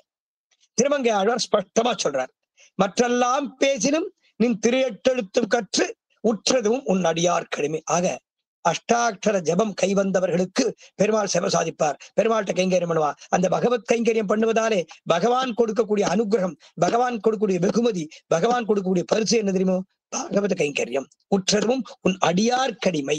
அப்ப பெருமாள்கிட்ட நம்ம கைங்கரியம் பண்றோம், பெருமாள் சந்தோஷப்படுறார். அப்பப்பா நன்னா கைங்கரியம் பண்ண, இந்தா என் சன்னதியில நீ பண்ண கைங்கரியத்திற்கு ஒரு பலன் தரேன். இங்க இத்தனை பாகவதால் இருக்காளையோ இவாளுக்கு நீ அடிமை பண்ணு. பகவத் சேஷத்துவத்தின் எல்லை நிலம் பாகவத சேஷத்துவம் இரேனார். உற்றதும் உன் அடியார் கடிமை. அப்போ இவ அடியார் கடிமைதான் பண்றா. பகவத் கைங்கரியம் பண்ணுவதை காட்டிலும் சிரேஷ்டமானது பாகவத் கைங்கரியமாச்சே. மற்றெல்லாம் பேசிலும் நீ திரியெட்டெழுத்தும் பெற்று உற்றதும் உன் அடியார் கடிமை என்ற திருமங்கை ஆழ்வாருடைய பாசுரத்தை மெய் செய்தவர்கள் நீங்கள். அதனால நீங்கள் தாழ்ந்தவர்கள் கிடையாது, தாழ்ந்த ஜாதி கிடையாது, நீங்கள் உயர்ந்தவர்கள், தாயாரின் பிள்ளைகள், திருக்குலத்தார் பேர் வச்சார். 1000 ஆண்டுகளுக்கு முன்பு ஹரிஜனங்களுக்கு திருக்குலத்தார் பேர் வச்சார். ஹரிஜன்கிற பேரு காந்தி வச்சாருன்னு சொல்றா, அது இப்போ. ஆனால் அன்னைக்கே இந்த மக்களை தாயாரின் பிள்ளைகள் என்று உயர்ந்த ஸ்தானத்தில் வைத்தவர் சுவாமி எம்பெருமானார். அவளை கூப்பிட்டு கேட்டார், உங்களுக்கு என்ன வேணும்? இவ்வளவு கைங்கரியம் பண்றேன், உங்களுக்கு என்ன வேணும்னு கேட்டா, அந்த ஏழை ஜனங்கள் தானே சுவாமி, நாங்கள் ஒரு 200 குடும்பம் இருக்கோம், ஒரு 500 குடும்பம் இருக்கும், அல்லது 1000 குடும்பம் இருக்கும். ஆளுக்கு இந்த ராஜாக்கள், எல்லா ராஜாக்களும் உங்களுக்கு அடிமையா இருக்காளே. எத்தனை ராஜாக்களா இருந்தாலும் ராஜாதி ராஜா தேவர் தானே, தேவரீர். ஒரு குடும்பத்துக்கும் ஒரு 5-5 ஏக்கர் நிலம் எழுதி வைங்கோ, 10 ஏக்கர் நிலம் கொடுங்கோ, இல்ல எல்லாருக்கும் 1000 பொற்காசுகள் கொடுங்கன்னு கேட்கலாமோ இல்லையோ? கேட்டாலும் கொடுக்கக்கூடிய வள்ளலுக்கு வள்ளலாச்சே எம்பெருமானார், கொடுத்துடுவாரு. அவர்கள் கேட்கல. சுவாமி, அடியவங்களுக்கு ஒரு பிரார்த்தனை. அடியவங்கள் இதுவரைக்கும் இந்த கோவிலுக்குள்ளே போய் அந்த பெருமாளை சேவிச்சது கிடையாது, தேவருடைய திருவடி பலத்தாலே சேவிச்சோம். ஆச்சாரியன் காட்ட பெருமாளை கண்ட பரம பாக்கியவான்கள் அந்த திருக்குலத்தார். அது வரைக்கும் பெருமாளை சேவிச்சது கிடையாது. ஸ்ரீ ஸ்ரீ ஸ்ரீ ஸ்ரீமன் நாராயண ராமானுஜ சின்னஜியார் சுவாமி சிஷ்யாட்கள் சுவாமியோட எங்க யாத்திரை வந்தாக்க சுவாமி இல்லாம பெருமாள் சேவிக்க மாட்டா, சுவாமியோட தான் சேவிப்பா. சன்னதி ஃப்ரீயா இருக்கும், போய் சேவிங்கோ. அம்மா சன்னதி காலியா இருக்கு, சீக்கிரம் சேவிச்சுட்டு வாங்கோ. சுவாமியோட வந்து 1000 பேர் வரா, திமுன்னு கூட்டமா இருக்கும். கூட்டத்தை சரியா சேவிக்க முடியாது. நீங்க போய் ஏகாந்தமா சேவிச்சுட்டு வந்துருங்கோ, அப்புறம் சுவாமியோட ஒரு தடவை சேவிக்கலாம். கேட்க மாட்டா, சுவாமியோடய சேவிக்கிறோம். சுவாமி திருவடியை சேவிச்சுட்டு சுவாமியுடைய அனுகிரகத்தோடு பெருமாளை சேவிக்கணும், ஆச்சாரியனோடு பெருமாளை சேவிக்கணும் என்று திடமான விசுவாசம் உடையவர்களான ஸ்ரீ வைஷ்ணவர்கள். அடியேன் அவளெல்லாம் அழைச்சிட்டு போனேன். கேரள திவ்யதேச யாத்திரை, சன்னதிகள் காலியா இருக்கும், யாருமே இருக்க மாட்டா. போய் சேவிங்கன்னா சேவிக்க மாட்டா, சுவாமியோட எல்லாம் வருவா. சுவாமி அதுக்காக 2 மணி நேரம் சன்னதி வாசல்லே நிற்பார். எல்லாரும் சேவிச்சவரு, எல்லாரும் சேவிச்சேடா ஆச்சா திருப்தியாரு கேட்டுட்டு அந்த பக்தாத்மாக்கள் திருப்திப்பட்டாதான் சுவாமி அதை விட்டு கிளம்புவார். அதுபோல எம்பெருமானாராலே எம்பெருமானை காட்ட கண்ட பரமபாக்கியவான்கள் அந்த திருக்குலத்தார். என்ன வேணும்னு கேட்டார் எம்பெருமானார். எங்களுக்கு ஆளுக்கு 10 ஏக்கரா நிலம் கொடுங்கன்னு கேட்கல, 1000 பொற்காசுகள் கொடுங்கன்னு கேட்கல. சுவாமி, நாங்கள் கோவிலுக்குள்ள போய் பெருமாள் சேவிச்சது கிடையாது. எங்களை பார்க்க ஒரு சாமி வரும், எங்களை பார்க்கறதுக்கு ஒரு சாமி வரும். அதாவது உற்சவமூர்த்தி இருக்காரோ இல்லையோ, செல்வநாராயணன், அந்த பெருமாள் வருவார். அந்த உற்சவமூர்த்தியை, அந்த சாமியை அந்த முஸ்லிம் ராஜாக்கள் இங்கிருந்து கோவில்ல மண்டபங்களை உடைச்சு இங்க உள்ள விக்கிரகங்களை பூரா திருடிந்து போய் டெல்லியில பாதுஷாட்ட கொடுத்துட்டா. டெல்லி பாதுஷா அரண்மனையில அந்த பெருமாள் இருக்கார், அவரை வாங்கிட்டு வாங்க, இந்த கோயிலை பிரதிஷ்டை பண்ணுங்கன்னு கேட்டா. தங்களுக்கு நிலம் கொடுங்கன்னு கேட்கல, தங்களுக்கு சௌரியம் பண்ணி கொடுங்கன்னு கேட்கல, மண் வீட்டுல வாழணும், குடிசை வீட்டுல வாழணும், ஆளுக்கு ஒரு மாளிகை கட்டி கொடுங்கன்னு கேட்கல, சுவார்த்தமாக சுயநலமாக எதையுமே கேட்கல. என்ன கேட்டா, எங்களை பார்க்க ஒரு சாமி வரும், அந்த சாமி இப்ப வர்றது இல்லை. ஏன் வர்றது இல்லைன்னு கேட்டோம். இந்த முஸ்லிம்கள் அடிச்சு கோயிலை உடைச்சி எடுத்து எல்லா விக்கிரகங்களையும் நகைகளையும் டெல்லி ராஜாவிடத்திலே கொண்டு போய் கொடுத்துட்டா என்று சொன்னா. அவரை கேட்டு வாங்கி கொடுங்க. அப்ப எவ்வளவு பெரிய தியாக புத்தி, எவ்வளவு பெரிய தியாக புத்தி. உடனே சுவாமி ராமானுஜர் டெல்லிக்கு போனார். மேல்கோட்டை கர்நாடக தேசம், தற்போது கர்நாடக தேசத்தில் உள்ள மேல்கோட்டையிலிருந்து டெல்லிக்கு போற வழியில சில மாதங்கள் தங்க வேண்டிய நிர்பந்தம் வந்தது. மழை காலத்து சன்னியாசிகள் சாதுர்மாசியம் அனுஷ்டிப்பா, அப்படி தங்க வேண்டிய நிர்பந்தம் வந்தது. அந்த எம்பெருமானார் 4 மாதங்கள் தங்கின இடம் தான் ஸ்ரீராம நகரம்னு பேரு. அந்த எம்பெருமானாருடைய திருவடியாகி விதைப்பட்டதாலே ராமானுஜன் வந்தா தானே ராமன் வருவார். 32 தூண்களை அளந்து கட்டினான் ஹிரண்யன். எந்த தூணை தட்ட போறான் என்று சர்வேஸ்வரனான பெருமாளுக்கும் தெரியல, எந்த தூணை தட்டுறதுன்னு தூணை கட்டின ஹிரண்யனுக்கும் தெரியல. 32 தூண்களையும் 32 நரசிம்மனாக பெருமாள் இருந்தார். பிரகலாத ஆழ்வான் ஒரு தூணை பார்த்து சேவிச்சுட்டே இருந்தார். அந்த தூண்ல ஒரு ஆதிசேஷன், ஒரு பாம்பு சுத்தின்னு இருந்தது. அந்த தூணை பார்த்து சேவிச்சார்.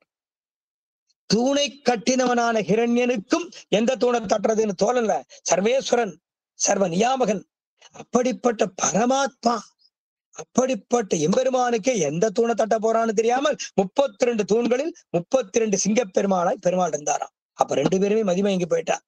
ஒரு தூணை தட்டினா அது எந்த தூண் தெரியுமோ, பிரகலாதன் சேவிச்சானே, பிரகலாதனாலே அஞ்சலி செய்யப்பட்ட தூணை ஹிரண்யன் தட்டினான். பிரகலாதன் சேவிக்கிறான்னு ஹிரண்யன் பார்க்கல, பாம்பு இருக்குன்னு பார்க்கல, அவன் தான் மேல பார்த்துட்டு இருக்கானே. பிரகலாதன் பணிந்து முழங்கால் போட்டுண்டு தவழ்ந்து போய் சேவிக்கிறான்.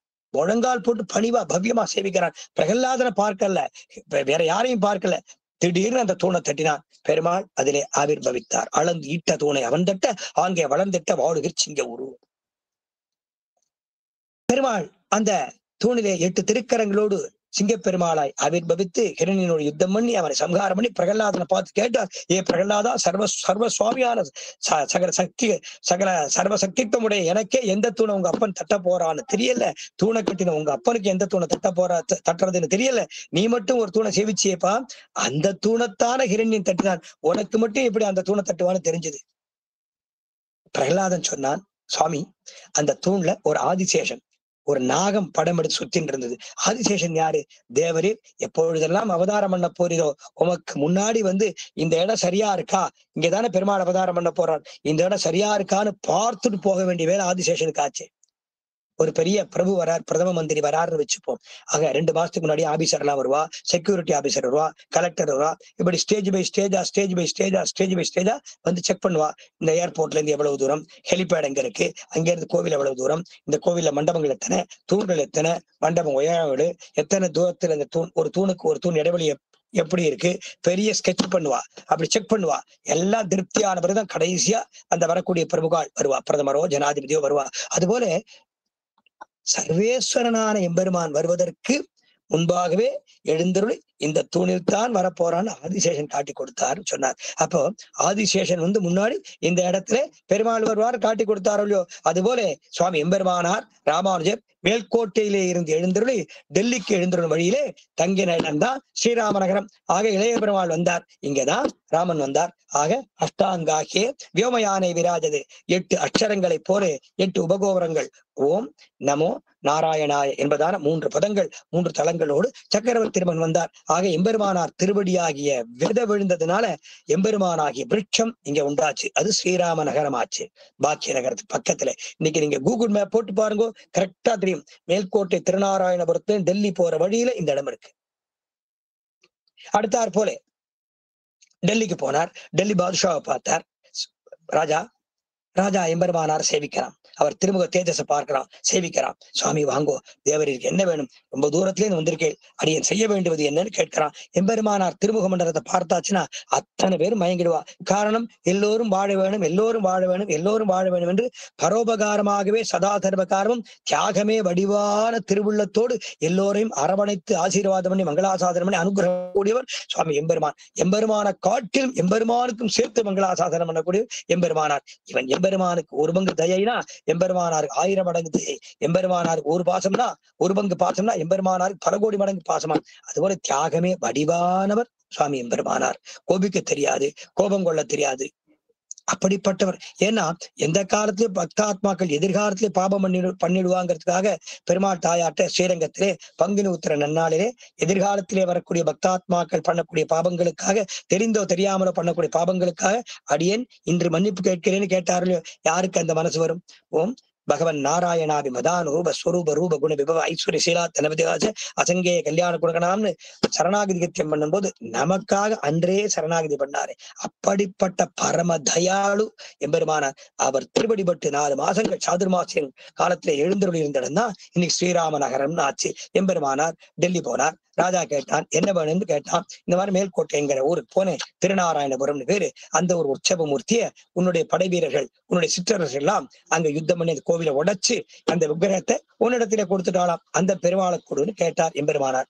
அந்த ராஜா சொன்னான், ஒரு மண்டபம் நிறைய பெருமாள், ஒரு பெருமாள் இல்ல, 2 பெருமாள் இல்ல, ஒரு மண்டபம் நிறைய விக்கிரகங்கள் இருக்கு, நிறைய சிலைகள் இருக்கு. உமக்கு எந்த அவனுக்கு சிலையாத்தானே தெரியுது, இப்போ எந்த சிலை வேணுமோ எடுத்துக்குவோம். எம்பெருமானார் அந்த மண்டபத்துக்கு போனார். ராஜாவும் கூட வந்தான். பார்க்கிறார், அந்த திருக்குலத்தார் சொன்ன அடையாளப்படி திருமுகமண்டலம் இருக்கா, திருவடி இருக்கா, திருக்கரம் இருக்கா, ஹஸ்தம் இருக்கா, திருச்சங்கங்கள் இருக்கா, திரு இடுப்பு இருக்கா, புஜகீர்த்தி இருக்கா, பெருமாள் திருமேனி லட்சணம் சொன்னாலே அந்த லட்சணப்படி இந்த ஒரு பெருமாளை பார்ப்பார். அவா சொன்ன லட்சணப்படி இவர் இல்லை, அவா சொன்ன லட்சணப்படி இவர் இல்லை, அவா சொன்ன லட்சணப்படி இவர் இல்லை இல்லை இல்லை. மண்டபம் பூரா பார்த்தாச்சு, 100கணக்கான பெருமாள். எந்த பெருமாளும் அந்த திருக்குலத்தார் சொன்ன லட்சணப்படி இல்லையா. எம்பெருமானாருக்கு வருத்தம் வந்துடுத்து. ராஜா கேட்கிறான், என்ன சுவாமி முகம் சோர்வா இருக்கே, திருவுள்ளத்துல ஏதாவது வருத்தமா? என்ன சுவாமி வருத்தம் சொல்லுங்க சுவாமி, அடியை நிவர்த்தி பண்றேன். எம்பெருமானார் சொன்னார், ஏ ராஜா, இந்த மண்டபத்திலே 100கணக்கான பெருமாள் இருக்கார். அந்த திருக்குலத்தார் பாமர ஜனங்கள் சொன்ன திருமுக மண்டல அடையாளம் எந்த பெருமாளுக்கும் இல்ல, திருமேனி அடையாளம் எந்த பெருமாளுக்கும் இல்ல. அதனால அவர்கள் சொன்ன அடையாளப்படி மூர்த்தி இங்கு இல்லை. ஆனா உன் அரண்மனையில்தான் இருக்கார். அவ சொன்னா சத்தியம் மாறாது, சத்தியமா அவ சொன்ன வார்த்தை சத்தியம்தான், அதனால இங்கதான் இருக்கார். அப்ப ராஜா சொன்னான், ஹே பிரபு சுவாமி, அந்த புறத்திலே என்னுடைய பெண் ஒரு பொம்மை வச்சுட்டு இருக்கா, அந்த பொம்மையோட பேசுவா, அந்த சாமியும் என் பொண்ணுகிட்ட பேசுவா. இவள் சாப்பிடறதுக்கு முன்னாடி அந்த குழந்தைக்கு ஊட்டிடுவா, குழந்தையா நினைச்சு ஊட்டி விடுவா, அவரும் சாப்பிடுவார். சில சமயம் கொஞ்சுவா கெஞ்சுவா, 2 பேரும் ஓடி பிடிச்சு விளையாடுவா. அதெல்லாம் கேள்விப்பட்டிருக்கேன். அப்படியா? எம்பெருமானாருக்கு ஆச்சரியம். அப்படியா? உன் அந்த புறத்திலே உன்னுடைய பெண் ஒரு பெருமாளை வச்சுட்டு இருக்கா, அவளை வச்சு அந்த பெருமாளுக்கு அவ கொஞ்சம் பணிபடை பண்றாளா? அப்படியா? ஆம் சுவாமி, தேவரீர் வாரும். முஸ்லிம் ராஜாக்கள் அந்த புறத்துல யாரையும் அழைச்சிட்டு போக மாட்டா, எம்பெருமானார அழைச்சிட்டு போறார். அந்த ராஜா சக்கரவர்த்தி டெல்லி பாதுஷா எம்பெருமானார அழைச்சிட்டு போறார். காரணம், அங்க யார் இருக்கான்? எம்பெருமானா இருக்கான், அழைச்சிட்டு போறார். அந்த ராஜாக்கு எம்பெருமானார் திருமுக மண்டலத்தை பார்த்துட்டே இருக்கணும் போல ஆசையா இருக்கு. ஸ்ரீமன் நாராயண ராமானுஜ சின்னஜியர் சுவாமி திருமுக மண்டலத்தை பார்த்துட்டே இருக்கலாம் போல இருக்கும். சிரிச்சுட்டே இருப்பார். அவர் கோபம் வந்து அடியேன் பார்த்தது கிடையாது, யாரையும் கடிஞ்சு பேசி பார்த்தது கிடையாது. பிரத்யக்ஷ எம்பெருமானார் என்று அழைக்க காரணம் தான், எல்லோரிடத்திலேயும் தயை, எல்லோரிடத்திலேயும் வாத்சல்யம். அவரோ சன்னியாசி. வரக்கூடிய பக்தால் தன் குடும்ப கஷ்டத்தை சொல்லுவா, என் மாட்டு பொண்ணும் பிள்ளையும் அடிச்சுக்கிறாளே, என்னுடைய மருமகனும் பொண்ணும் அடிச்சுக்கிறாளே, குடும்ப கஷ்டம் பூரா சொல்லுவா. சுவாமி சிரிச்சினை கவலைப்படாதீங்க, எம்பெருமானார் காப்பாத்துவார். உடனே எம்பெருமானார் மார்க் போட்டுவார். அவ வீட்டுக்குள்ள போறதுக்குள்ள எல்லாம் சைதன்யம் ஆயிடும், எல்லாம் சரியாயிடும். எம்பெருமானார் காப்பாத்துவார். எம்பெருமானார் எந்த பக்தன் தன் பேரை சொல்லி என்ன காரியம் சொல்ல போறானோ அதை செய்து முடிக்க வேணுங்கிறதுக்காக தானே எம்பெருமானார் அனுப்பிச்சு வச்சிருக்கார். ஆதியிலே அரவரசை அழைத்து அரங்கர் அவனிலே 200 ஆண்டு இரும்னு சொன்னாரோ இல்லையோ. ஆக எம்பெருமானாருடைய அவதாரம் நமக்காக பெருமாள் அனுப்பி வைக்கப்பட்ட அவதாரம். அந்த புறத்துக்கு அழைச்சிட்டு போனார். அங்க பார்த்த ஆச்சரியம், அந்த ராஜாவுடைய பெண், அந்த நாச்சியார், அந்த பிபி நாச்சியார்னு பேரு, அந்த பெண், அந்த துலுக்க ராஜாவுடைய பெண் ஒரு குழந்தை ஒரு பெருமாளை வச்சு கொஞ்சரா, என்ன அழகா இருக்க, இதை சாப்பிடு. பெருமாள் சாப்பிட்டார். இப்படி வா. பெருமாள் கேட்டார், சொன்னதெல்லாம் கேட்டார். இது என்னது? அச்சாமூர்த்தி ஆச்சு. இந்த துலுக்க பெண் சொல்றதெல்லாம் பெருமாள் கேட்கிறாரு. ஒருவேளை இந்த துலுக்க பெண் ஏதாவது அவதார விசேஷம்னு எம்பெருமானார் யோசிச்சு பார்த்தாராம். அம்மா, ராஜா கூப்பிட்டான், அம்மா, இவர் பெரிய மகான், இவருக்கு நான் ஒரு வாக்கு கொடுத்துட்டேன். இவர் மேல்கோட்டை திருநாராயணபுரம் அப்படிங்கிற கஷேத்திரத்திலிருந்து வரார். அந்த கஷேத்திரத்து பெருமாள் இங்க இருக்காராம். மண்டபத்திலே உள்ள பெருமாள் எல்லாம் பார்த்துட்டார். அந்த பெருமாளை மீட்டு தர வேணும்னு அங்குள்ள கிராமத்து மக்கள் கேட்டிருக்கா. இந்த சுவாமியும் அவளுக்கு வாக்கு கொடுத்துட்டார். நானும் அந்த சுவாமிக்கு நீர் சொல்லக்கூடிய லட்சணப்படி உள்ள பெருமாள் இருந்தால் எடுத்து செல்லுங்கள்னு சொல்லிட்டேன். மண்டபம் பூரா பார்த்துட்டார். எந்த பெருமாளுக்கும் அந்த லட்சணம் இல்லை. இந்த பெருமாளான்னு கொஞ்சம் பார்க்கட்டும் தள்ளிக்கோன்னு எம்பெருமானார் வந்தார். பெருமாள் பக்கத்துல உட்கார்ந்தார். பாதாதி கேசபரின்னு சேவிச்சார். ஆக செல்லப்பிள்ளைய பெருமாள் சேவிச்ச இடம் எங்க தெரியுமோ, ஒரு துலுக்க ராஜாவுடைய அரண்மனையின் அந்த புறத்துல. ஆக தரிசனம் கொடுத்த இடம் எங்க, டெல்லியில சேவிச்சார். ஆக பெரிய திவ்ய கஷேத்திரத்துல செல்வப்பிள்ளை ராமானுஜருக்கு தரிசனம் கொடுக்கல, ஒரு முஸ்லிம் ராஜாவுடைய அந்த புறத்திலே தரிசனம் கொடுத்தார். பாதாதி கேசபரின்னு சேவிச்சார். இவர்தான் அவர், இவரே அவர், இவர்தான் அவர்னு எம்பெருமானார் கொண்டாடுறார். ஆனந்தம். பெருமாள் கடச்சுட்டார்ங்கிறது ஒரு ஆனந்தம். இந்த பெருமாளை மீட்டு தர வேணும் என்று கேட்டுண்டவா யாரு? பெரிய பிராமணோத்தமாளா, வேதாந்த சாஸ்திரம் படிச்சவாளா, பெரிய கணபாடிகள் கேட்டாளா, பெரிய யாகங்கள் பண்ணவா கேட்டாளா? கிடையாதே. பாமர ஜனங்கள், திருக்குலத்தார் கேட்டிருக்கா. அப்பாவி ஜனங்கள். பெருமாளுக்கு அடிமை பண்ணல, பெருமாளுக்கு அடிமை பண்ணக்கூடியவாளுக்கு அடிமை உற்றதும் உன் அடியார்க்கடிமை என்ற தத்துவத்தை நிரூபணம் பண்ணி திருவங்கையாழ்வார் சொன்ன வார்த்தைப்படி வாழக்கூடியவர்களான அந்த திருக்குலத்தாரிடத்திலே இவர் சொன்ன வார்த்தை மெய்யாகியது. அப்பாடா, அந்த ஜனங்கள் திருப்திப்படுவாளே என்று சொல்லி இந்த பெருமாள் தான் உடனே ராஜா எடுத்துன்னு போகின்றார். அந்த ராணி, அந்த துலுக்க நாச்சியார், அந்த பெண் பிள்ளை ஓன்னு கதறா, அழறா. இவரை நான் தரமாட்டேன், இவர் என்னுடையவர், நான் தரமாட்டேன், இவர் என்னுடையவர், நான் தரமாட்டேன், இவர் என் உடையவர், இவர் என் உடையவர், நம்முடையவர் 2 பேரும் நான் சொல்லணும். இவர் என்னுடையவர் பெருமாளை பிடிச்சு வச்சுட்டா தரமாட்டேங்கிறார். ராஜா பார்த்தான். அம்மா, நான் வாக்தானம் பண்ணிட்டேன், இவரை தரேன்னு சொல்லிட்டேன். சொன்ன வார்த்தையை மீறினா நான் ராஜாவிற்கு தகுதி இல்லாதவன் ஆயிடுவேன். அதனால நான் சொன்ன வார்த்தைப்படி இவரை கொடுத்துடும். ராணிக்கு, அந்த ராஜபுத்திரிக்கு ஒன்னும் புரியல. என்ன பண்றது? சரி சுவாமி, இங்க வாங்கோ, இந்த பெருமாளை அவர் கூப்பிடட்டும், அவர் கூப்பிட்டு இந்த பெருமாள் போனா போட்டும், நான் தரேன், அவரை கூப்பிட சொல்லுங்களேன் என்று சொல்லி இந்த பெண் தன் அருகிலே ஒரு ஆசனம் இட்டு அந்த பெருமாளை சொல்லி தான் பக்கத்துல உட்கார்ந்துட்டா. ராமானுஜர் பார்த்தார். வாராய் என் செல்லப்பிள்ளாயின்னு அழைச்சார். வாராய் என் செல்லப்பிள்ளாயின்னு அழைச்ச உடனே அந்த பெருமாள் மெதுவா நகர்ந்து ராமானுஜர் மடியில உட்கார்ந்துட்டார். இந்த பெண் ஒவ்வொரு கதறி அழ ஆரம்பிச்சுட்டா. ஹே பிரபு, என்னை விட்டு போறீரா, என்னை விட்டு போறீரான்னு அழுதா. இந்த பெருமாள் ராமானுஜர் உடையவர் திருவடியிலேருந்து ஓடி போய் அந்த பெண் பிள்ளை பக்கத்துல உட்கார்ந்துட்டார். ராமானுஜர் பார்த்தார். அந்த ஏழை ஜனங்கள், அப்பாவி ஜனங்கள், திருக்குலத்தார் என்ன கேட்டா, உன் அடியார்களுக்கு அடிமை பண்றா, அவ வார்த்தையை மெய் செய்ய வேணாமா? வாராய் என் செல்லப்பிள்ளாய், அவ கேட்டுக்கொண்டதற்கிணங்க நீ அங்க வந்து விட வேண்டும். வாராய் என் செல்லப்பிள்ளாய். பெருமாள் இங்க போயிட்டார். ஆக இவர் அழைக்கும் போது இவருக்கு வந்தாள், அவள் அழைக்கும் போது அங்க போனார். என்ன பண்றதுன்னு தெரியல. எம்பெருமானாருக்கு பெருமாள் காட்டி கொடுத்தார். இவள் யாரு தெரியுமோ? சாட்சாத் பிராட்டி மகாலட்சுமி தாயார் தான் இந்த துலுக்கராஜனுக்கு பெண் பிள்ளையா பிறந்திருக்கா. இவள் தான் இங்க என்னை வச்சு நித்தியம் ஆராதனை பண்ணிட்டு இருக்கா. ஆனால் இவனையும் சேர்த்து அழைச்சிட்டு போயிடலாம்னு மானசீகமாக பெருமாள் எம்பெருமானாரிடத்துல பெருமாள் சொல்ல, ராஜாவிடத்துல எம்பெருமானார் கேட்டார். இந்த பெண் பிள்ளையானவள் விசேஷ அவதாரம், அதனால இவளையும் சேர்த்து அனுப்புவே என்று சொல்ல ராஜா உத்தரனாம். ஒரு தங்கப்பல்லக்கிலே பெருமாளையும் அந்த துலுக்க நாச்சியாரையும் எழுந்துருளை பண்ணிட்டு எம்பெருமானார் டெல்லியிலேருந்து வந்தார். 1 வருஷ காலம் ஆச்சு. முதல் வருஷம் எங்க தங்கி இருந்தாரோ அந்த தங்கி இருந்த இடத்திற்கு கொஞ்சம் தள்ளி அருகிலேயே திருப்பி சாதுர்மாசம் வந்துருது, அங்கேயே தங்கிட்டார். ஆக முதல்ல தங்கி இருந்தார். டெல்லிக்கு போகும்போது அந்த இடத்துல ஸ்ரீராம நகரம்னு பேரு, அங்க ராமச்சந்திரமூர்த்தி வந்துட்டார். அடுத்தாற் போல டெல்லிக்கு போய் பாதுஷாவை பார்த்து அந்த பிள்ளை அந்த மேல்கோட்டை உற்சவமூர்த்தி எழுந்தருள் பண்ணிட்டு அவரை செல்லப்பிள்ளை ஆயிடுத்து. அந்த செல்லப்பிள்ளை அழைச்சிண்டு துலுக்க நாச்சியாரை அழைச்சிட்டு வந்தாரோ இல்லையோ, திருப்பி மறுவருஷ சாதுர்மாசியம் வந்து கொடுத்து இந்த எந்த இடத்துல தங்கி இருந்தாரோ அதை விட ஒரு 200 அடி தள்ளி ஒரு ஏரி இருக்கு, அந்த ஏரிக்கரையில தங்கிட்டார் பெருமானார். எம்பெருமானாரும் துலுக்க நாச்சியார் கூட அந்த செல்லப்பிள்ளையும் தங்கிட்டா. ஆக 4 மாச காலம் இங்கேயே தங்கியிருந்து இங்கிருந்து மேல்கோட்டைக்கு எம்பெருமானார் எழுந்தருளி செல்லப்பிள்ளை அங்க பிரதிஷ்டை பண்ணார். ஆக டெல்லிக்கு செல்லும் பொழுது தங்கி இருந்த இடம் ஸ்ரீராம நகரம். டெல்லிக்கு போய் பிராட்டியோடு பெருமாளை சேர்த்து அழைச்சிட்டு வந்தாரோ இல்லையோ, அந்த இடம் தான் இப்ப 108 திவ்ய தேசங்கள் அமைஞ்சிருக்கு.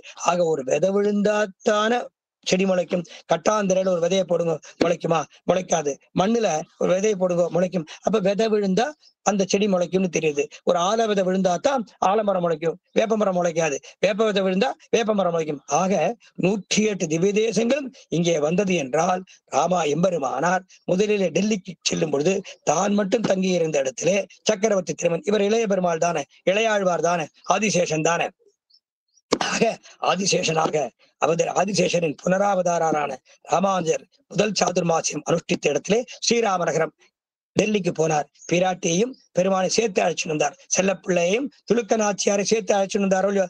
ஆக இருவரும் சேர்ந்த மிதுனம். 33 அமரருக்கு முன் சென்று கப்பம் தவிர்க்கும் கலியை துயராய் செப்பமுடையாய் திரளுடையாய் செற்றார்க்கு வெப்பம் கொடுக்கும் விமலாதுராய் செப்பென்ன மென்முறை செவ்வாய் சிறுமருங்குள் நப்பின்னை நங்காய் திருவே துயராய் உக்கமும் தொற்றலையும் தந்து உண்மனாளனை இருவரும் சேர்ந்த சேர்த்தி ஆக மிதுனம். எம்பெருமானும் பிராட்டியும் சேர்ந்த மிதுனம் 2 பேரையும் எம்பெருமானார் அழைச்சு வந்தார். ஆக சீதா பிராட்டியான பிராட்டி, பெருமாளான செல்லப்பிள்ளை, இளைய பெருமாளான எம்பெருமானார் 3 பேரும் வந்து தங்கியிருந்த இடம் தான் இன்னைக்கு 108 திவ்யதேசங்கள். எந்த இடத்துல செல்லப்பிள்ளை தங்கினாரோ அந்த செல்லப்பிள்ளைக்கு திருத்தகப்பனாரான எம்பெருமானார் 216 அடி உலகமே கொண்டாடும்படி இங்க எழுந்துள்ளி இருக்கார். ஆக அன்னைக்கு போட்ட விதை இன்னைக்கு முளைச்சிருக்கு. சில விதைகள் 2 நாள்ல முளைக்கும், சில விதைகள் 2 வருஷத்துல முளைக்கும், சில விதைகள் 2000 வருஷத்துல முளைக்கும். இந்த விதை 1000 வருஷம் கழிச்சு முளைச்சிருக்கு. ஆக இந்த இடத்துல எம்பெருமானார் எழுந்தருளி இருக்காருன்னா இன்னைக்கு நேத்தி இல்ல, அன்றே எம்பெருமானாருடைய சங்கல்பம். எம்பெருமான் எழுந்தருளி இருக்காருன்னா இன்னைக்கு நேற்று இல்ல, அன்றே சுவாமி ராமானுஜர் சங்கல்பம். இந்த இடத்திலே ராமச்சந்திரமூர்த்தி ஸ்ரீராம நகரம், இந்த இடத்துக்கு திவ்ய சாகேதம்னு பேரு ஸ்ரீராம நகரம். இங்க சக்கரவர்த்தி திருமகன், சக்கரவர்த்தி திருமகனுக்கு மேலே முதல் தளத்திலே அவருடைய குலதனம் குலதெய்வமான ரங்கநாதன், அதற்கு மேலே ஆதி பரம்பொருளான பரபாசுதேவன். ஆக 3 அடுக்கு விபவாவதாரம் சக்கரவர்த்தி திருமகன், அவர் குலதெய்வம் ரங்கநாத பெருமாள், அதற்கு மேலே வைகுண்டபதி. ஆக பிரணவாத்தியம் நமோ மத்தியம் நாராயண பதாந்திமம் பிரணமம் சக்கரவர்த்தி திருமகன், நமோ மத்தியம் ரங்கநாதன், நாராயண பதாந்திமம் நாராயணபதம் பரபாசுதேவன், அப்படி சன்னதி. அதுபோல 108 திவ்ய தேசங்களும் இங்க இருக்கிறா. என்ன காரணம்? ஆக 108 திவ்ய கஷேத்திரத்தை எம்பெருமான்களும் எம்பெருமானிடத்திலே எம்பெருமானாரிடத்திலே பிரீதி உடையவர்கள் தங்களுடைய விசுவாசத்தை காட்டுவதற்காக 108 திவ்ய தேசத்து எம்பெருமான்களும் டெல்லிக்கு போய் எம்பெருமானார் திரும்புகாலில் எழுந்தருளி தங்கின இடத்திலே பெருமாளும் பிராட்டியும் சேர்ந்து தங்கின இடத்திலே 108 திவ்யதேச பெருமாளும் எழுந்தருளி இருக்கா. இதுதான் சத்தியம். அதனாலதான் இந்த கோவில் சாத்தியமாயிருக்கு. சத்தியம் சாத்தியம் 2 விஷயம் உண்டு. ஆக 2 காரணம்.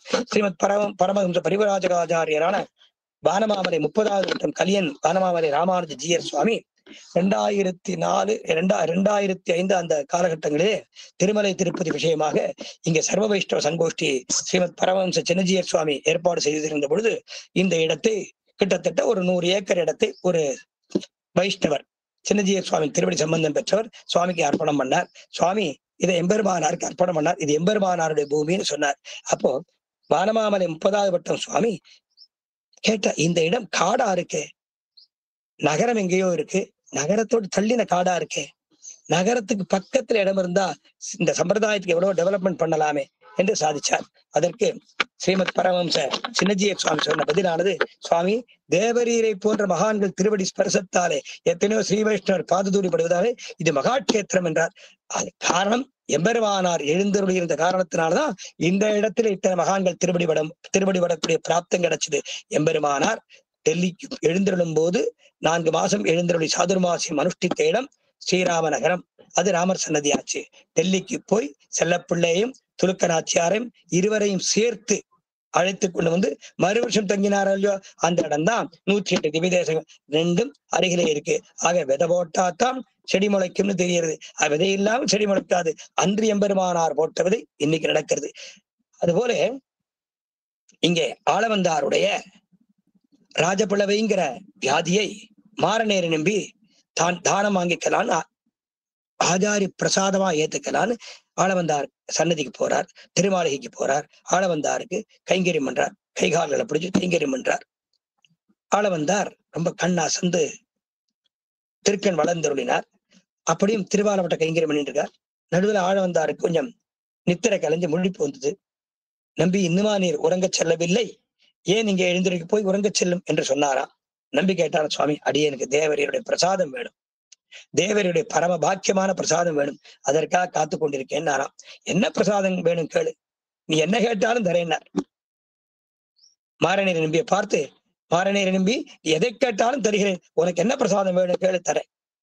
அடியேன் தேவரீருக்கு இந்த வியாதி வந்து தேவரீராலே கைங்கரியம் பண்ண முடியல, திருமேனி அந்த கைங்கரியத்துக்கு இடம் கொடுக்கல, இந்த வியாதியை இந்த தோஷத்தை அடியேனுக்கு பிரசாதமாக தந்துள்ள வேணும்னு பிரார்த்திக்கிறார்.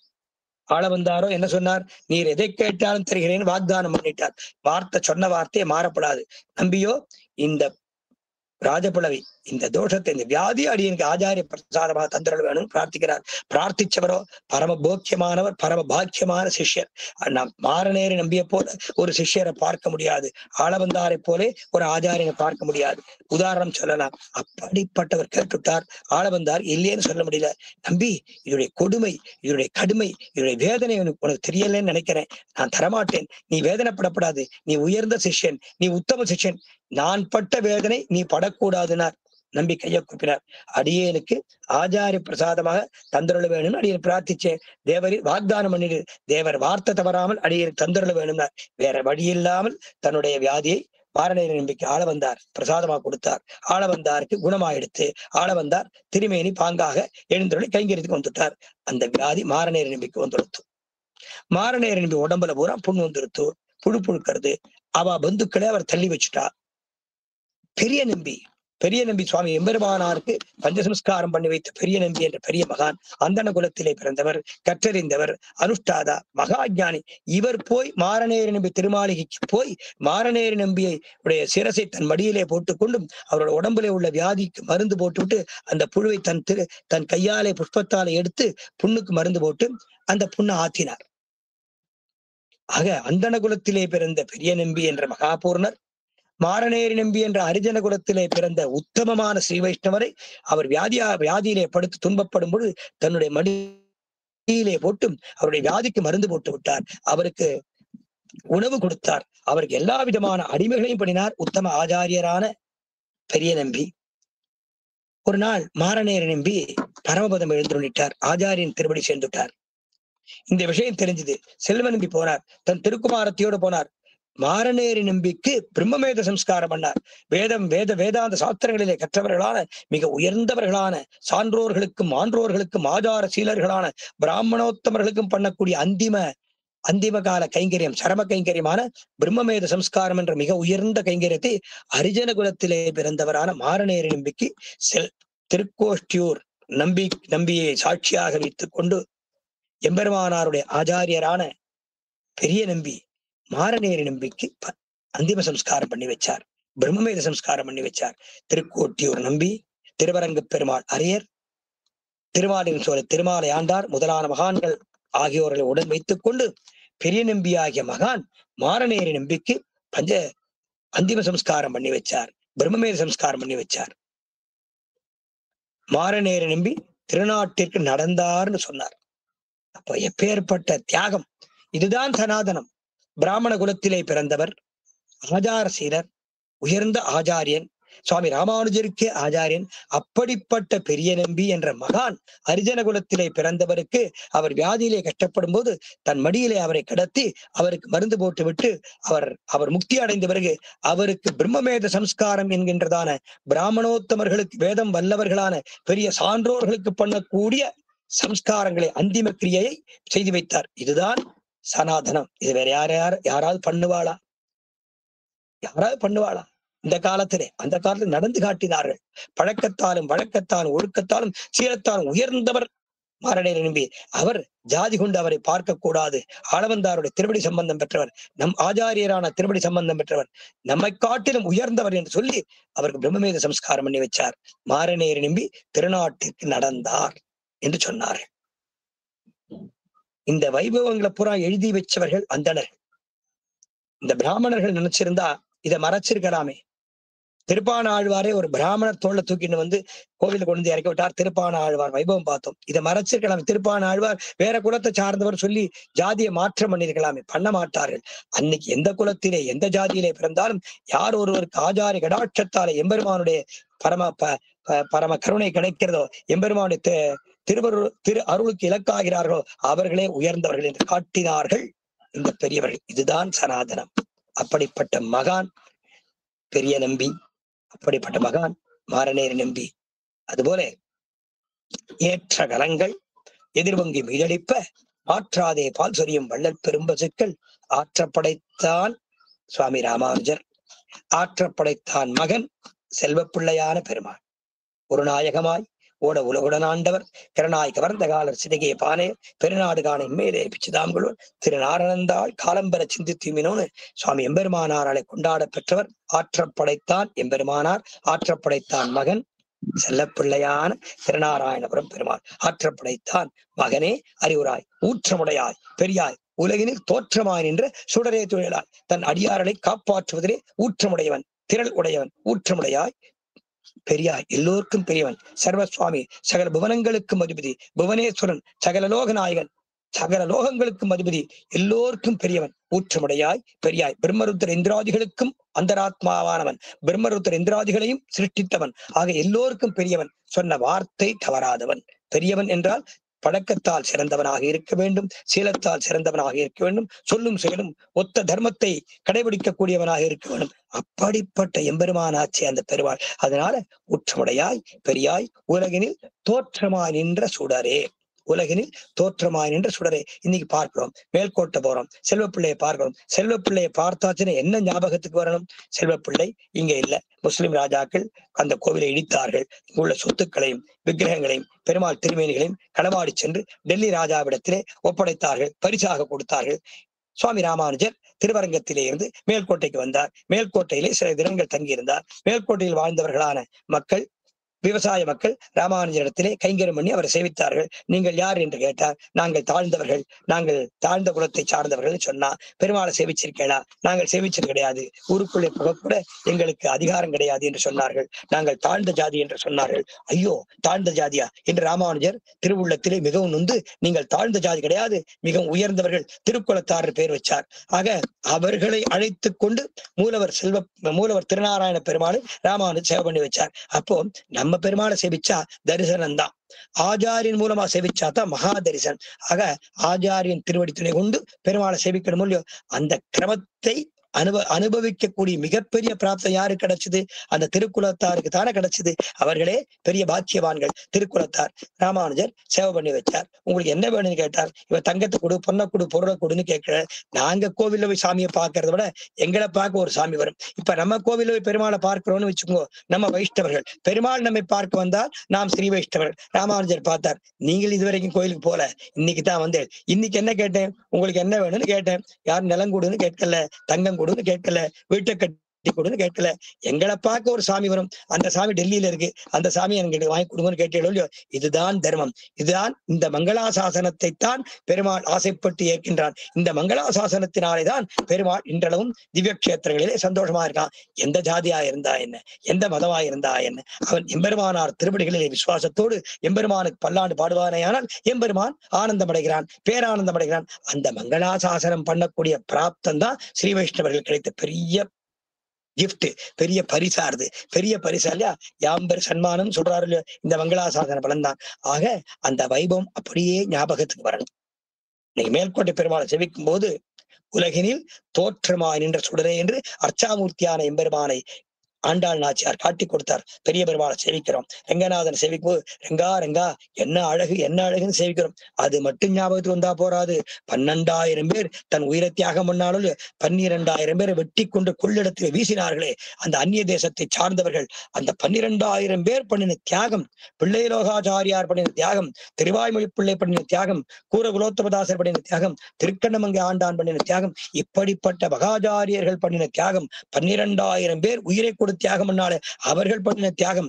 வெள்ளையம்மாள் என்பவள் வண்ணகோபுரத்திலே அந்த துணுக்கப்படை தளபதியை கழுத்தைச்சி அவனை கொன்று தான் தற்கொலைப்பட்டான், உயிரை மாய்ச்சின்றாலே பிராண தியாகம்னாலே. இந்த தியாகம் தான் ஞாபகத்துக்கு வரணும். காரணம் என்ன தெரியுமோ இல்லையோ, பெருமாளை மங்களாசாசனம் பண்றோம், பெருமாள் அந்த அர்ச்சாமூர்த்தியை நம்ம சேவிக்கிறோம். அவனை காப்பாத்தி கொடுத்தாலே, அவர்கள் காப்பாத்தி கொடுக்கலனா இன்னைக்கு சேவை கிடைக்குமா? அவர்கள் காப்பாத்தி கொடுக்கலனா அந்த பெருமாளை கொண்டாட முடியுமா?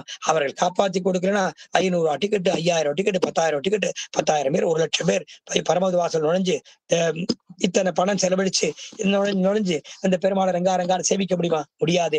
ஆக இத்தனைக்கும் காரணம் அந்த மகான்கள். அவர்கள் திருவடிகளுக்கு பல்லாண்டு பாடி ஊற்றமுடையாய் பெரியாய் உலகினில் தோற்றமாய் நின்ற சுடரே துயிலடாய் மாற்றார் உனக்கு வலிதுரைந்து உன் வாசற்கண் ஆத்தாது வந்து அடிபணியுமா போலே போற்றி ஆம் வந்தோம் புகழ்ந்து என்ற பாசுரத்துடைய மேலோட்டமான அர்த்தத்தை சொல்லி இன்றைய தினம் இந்த வைபவத்தை பூர்த்தி பண்ணி நாளை அனுபவிக்கலாம் என்று அடியேன் பூர்த்தி பண்ணுகிறேன்.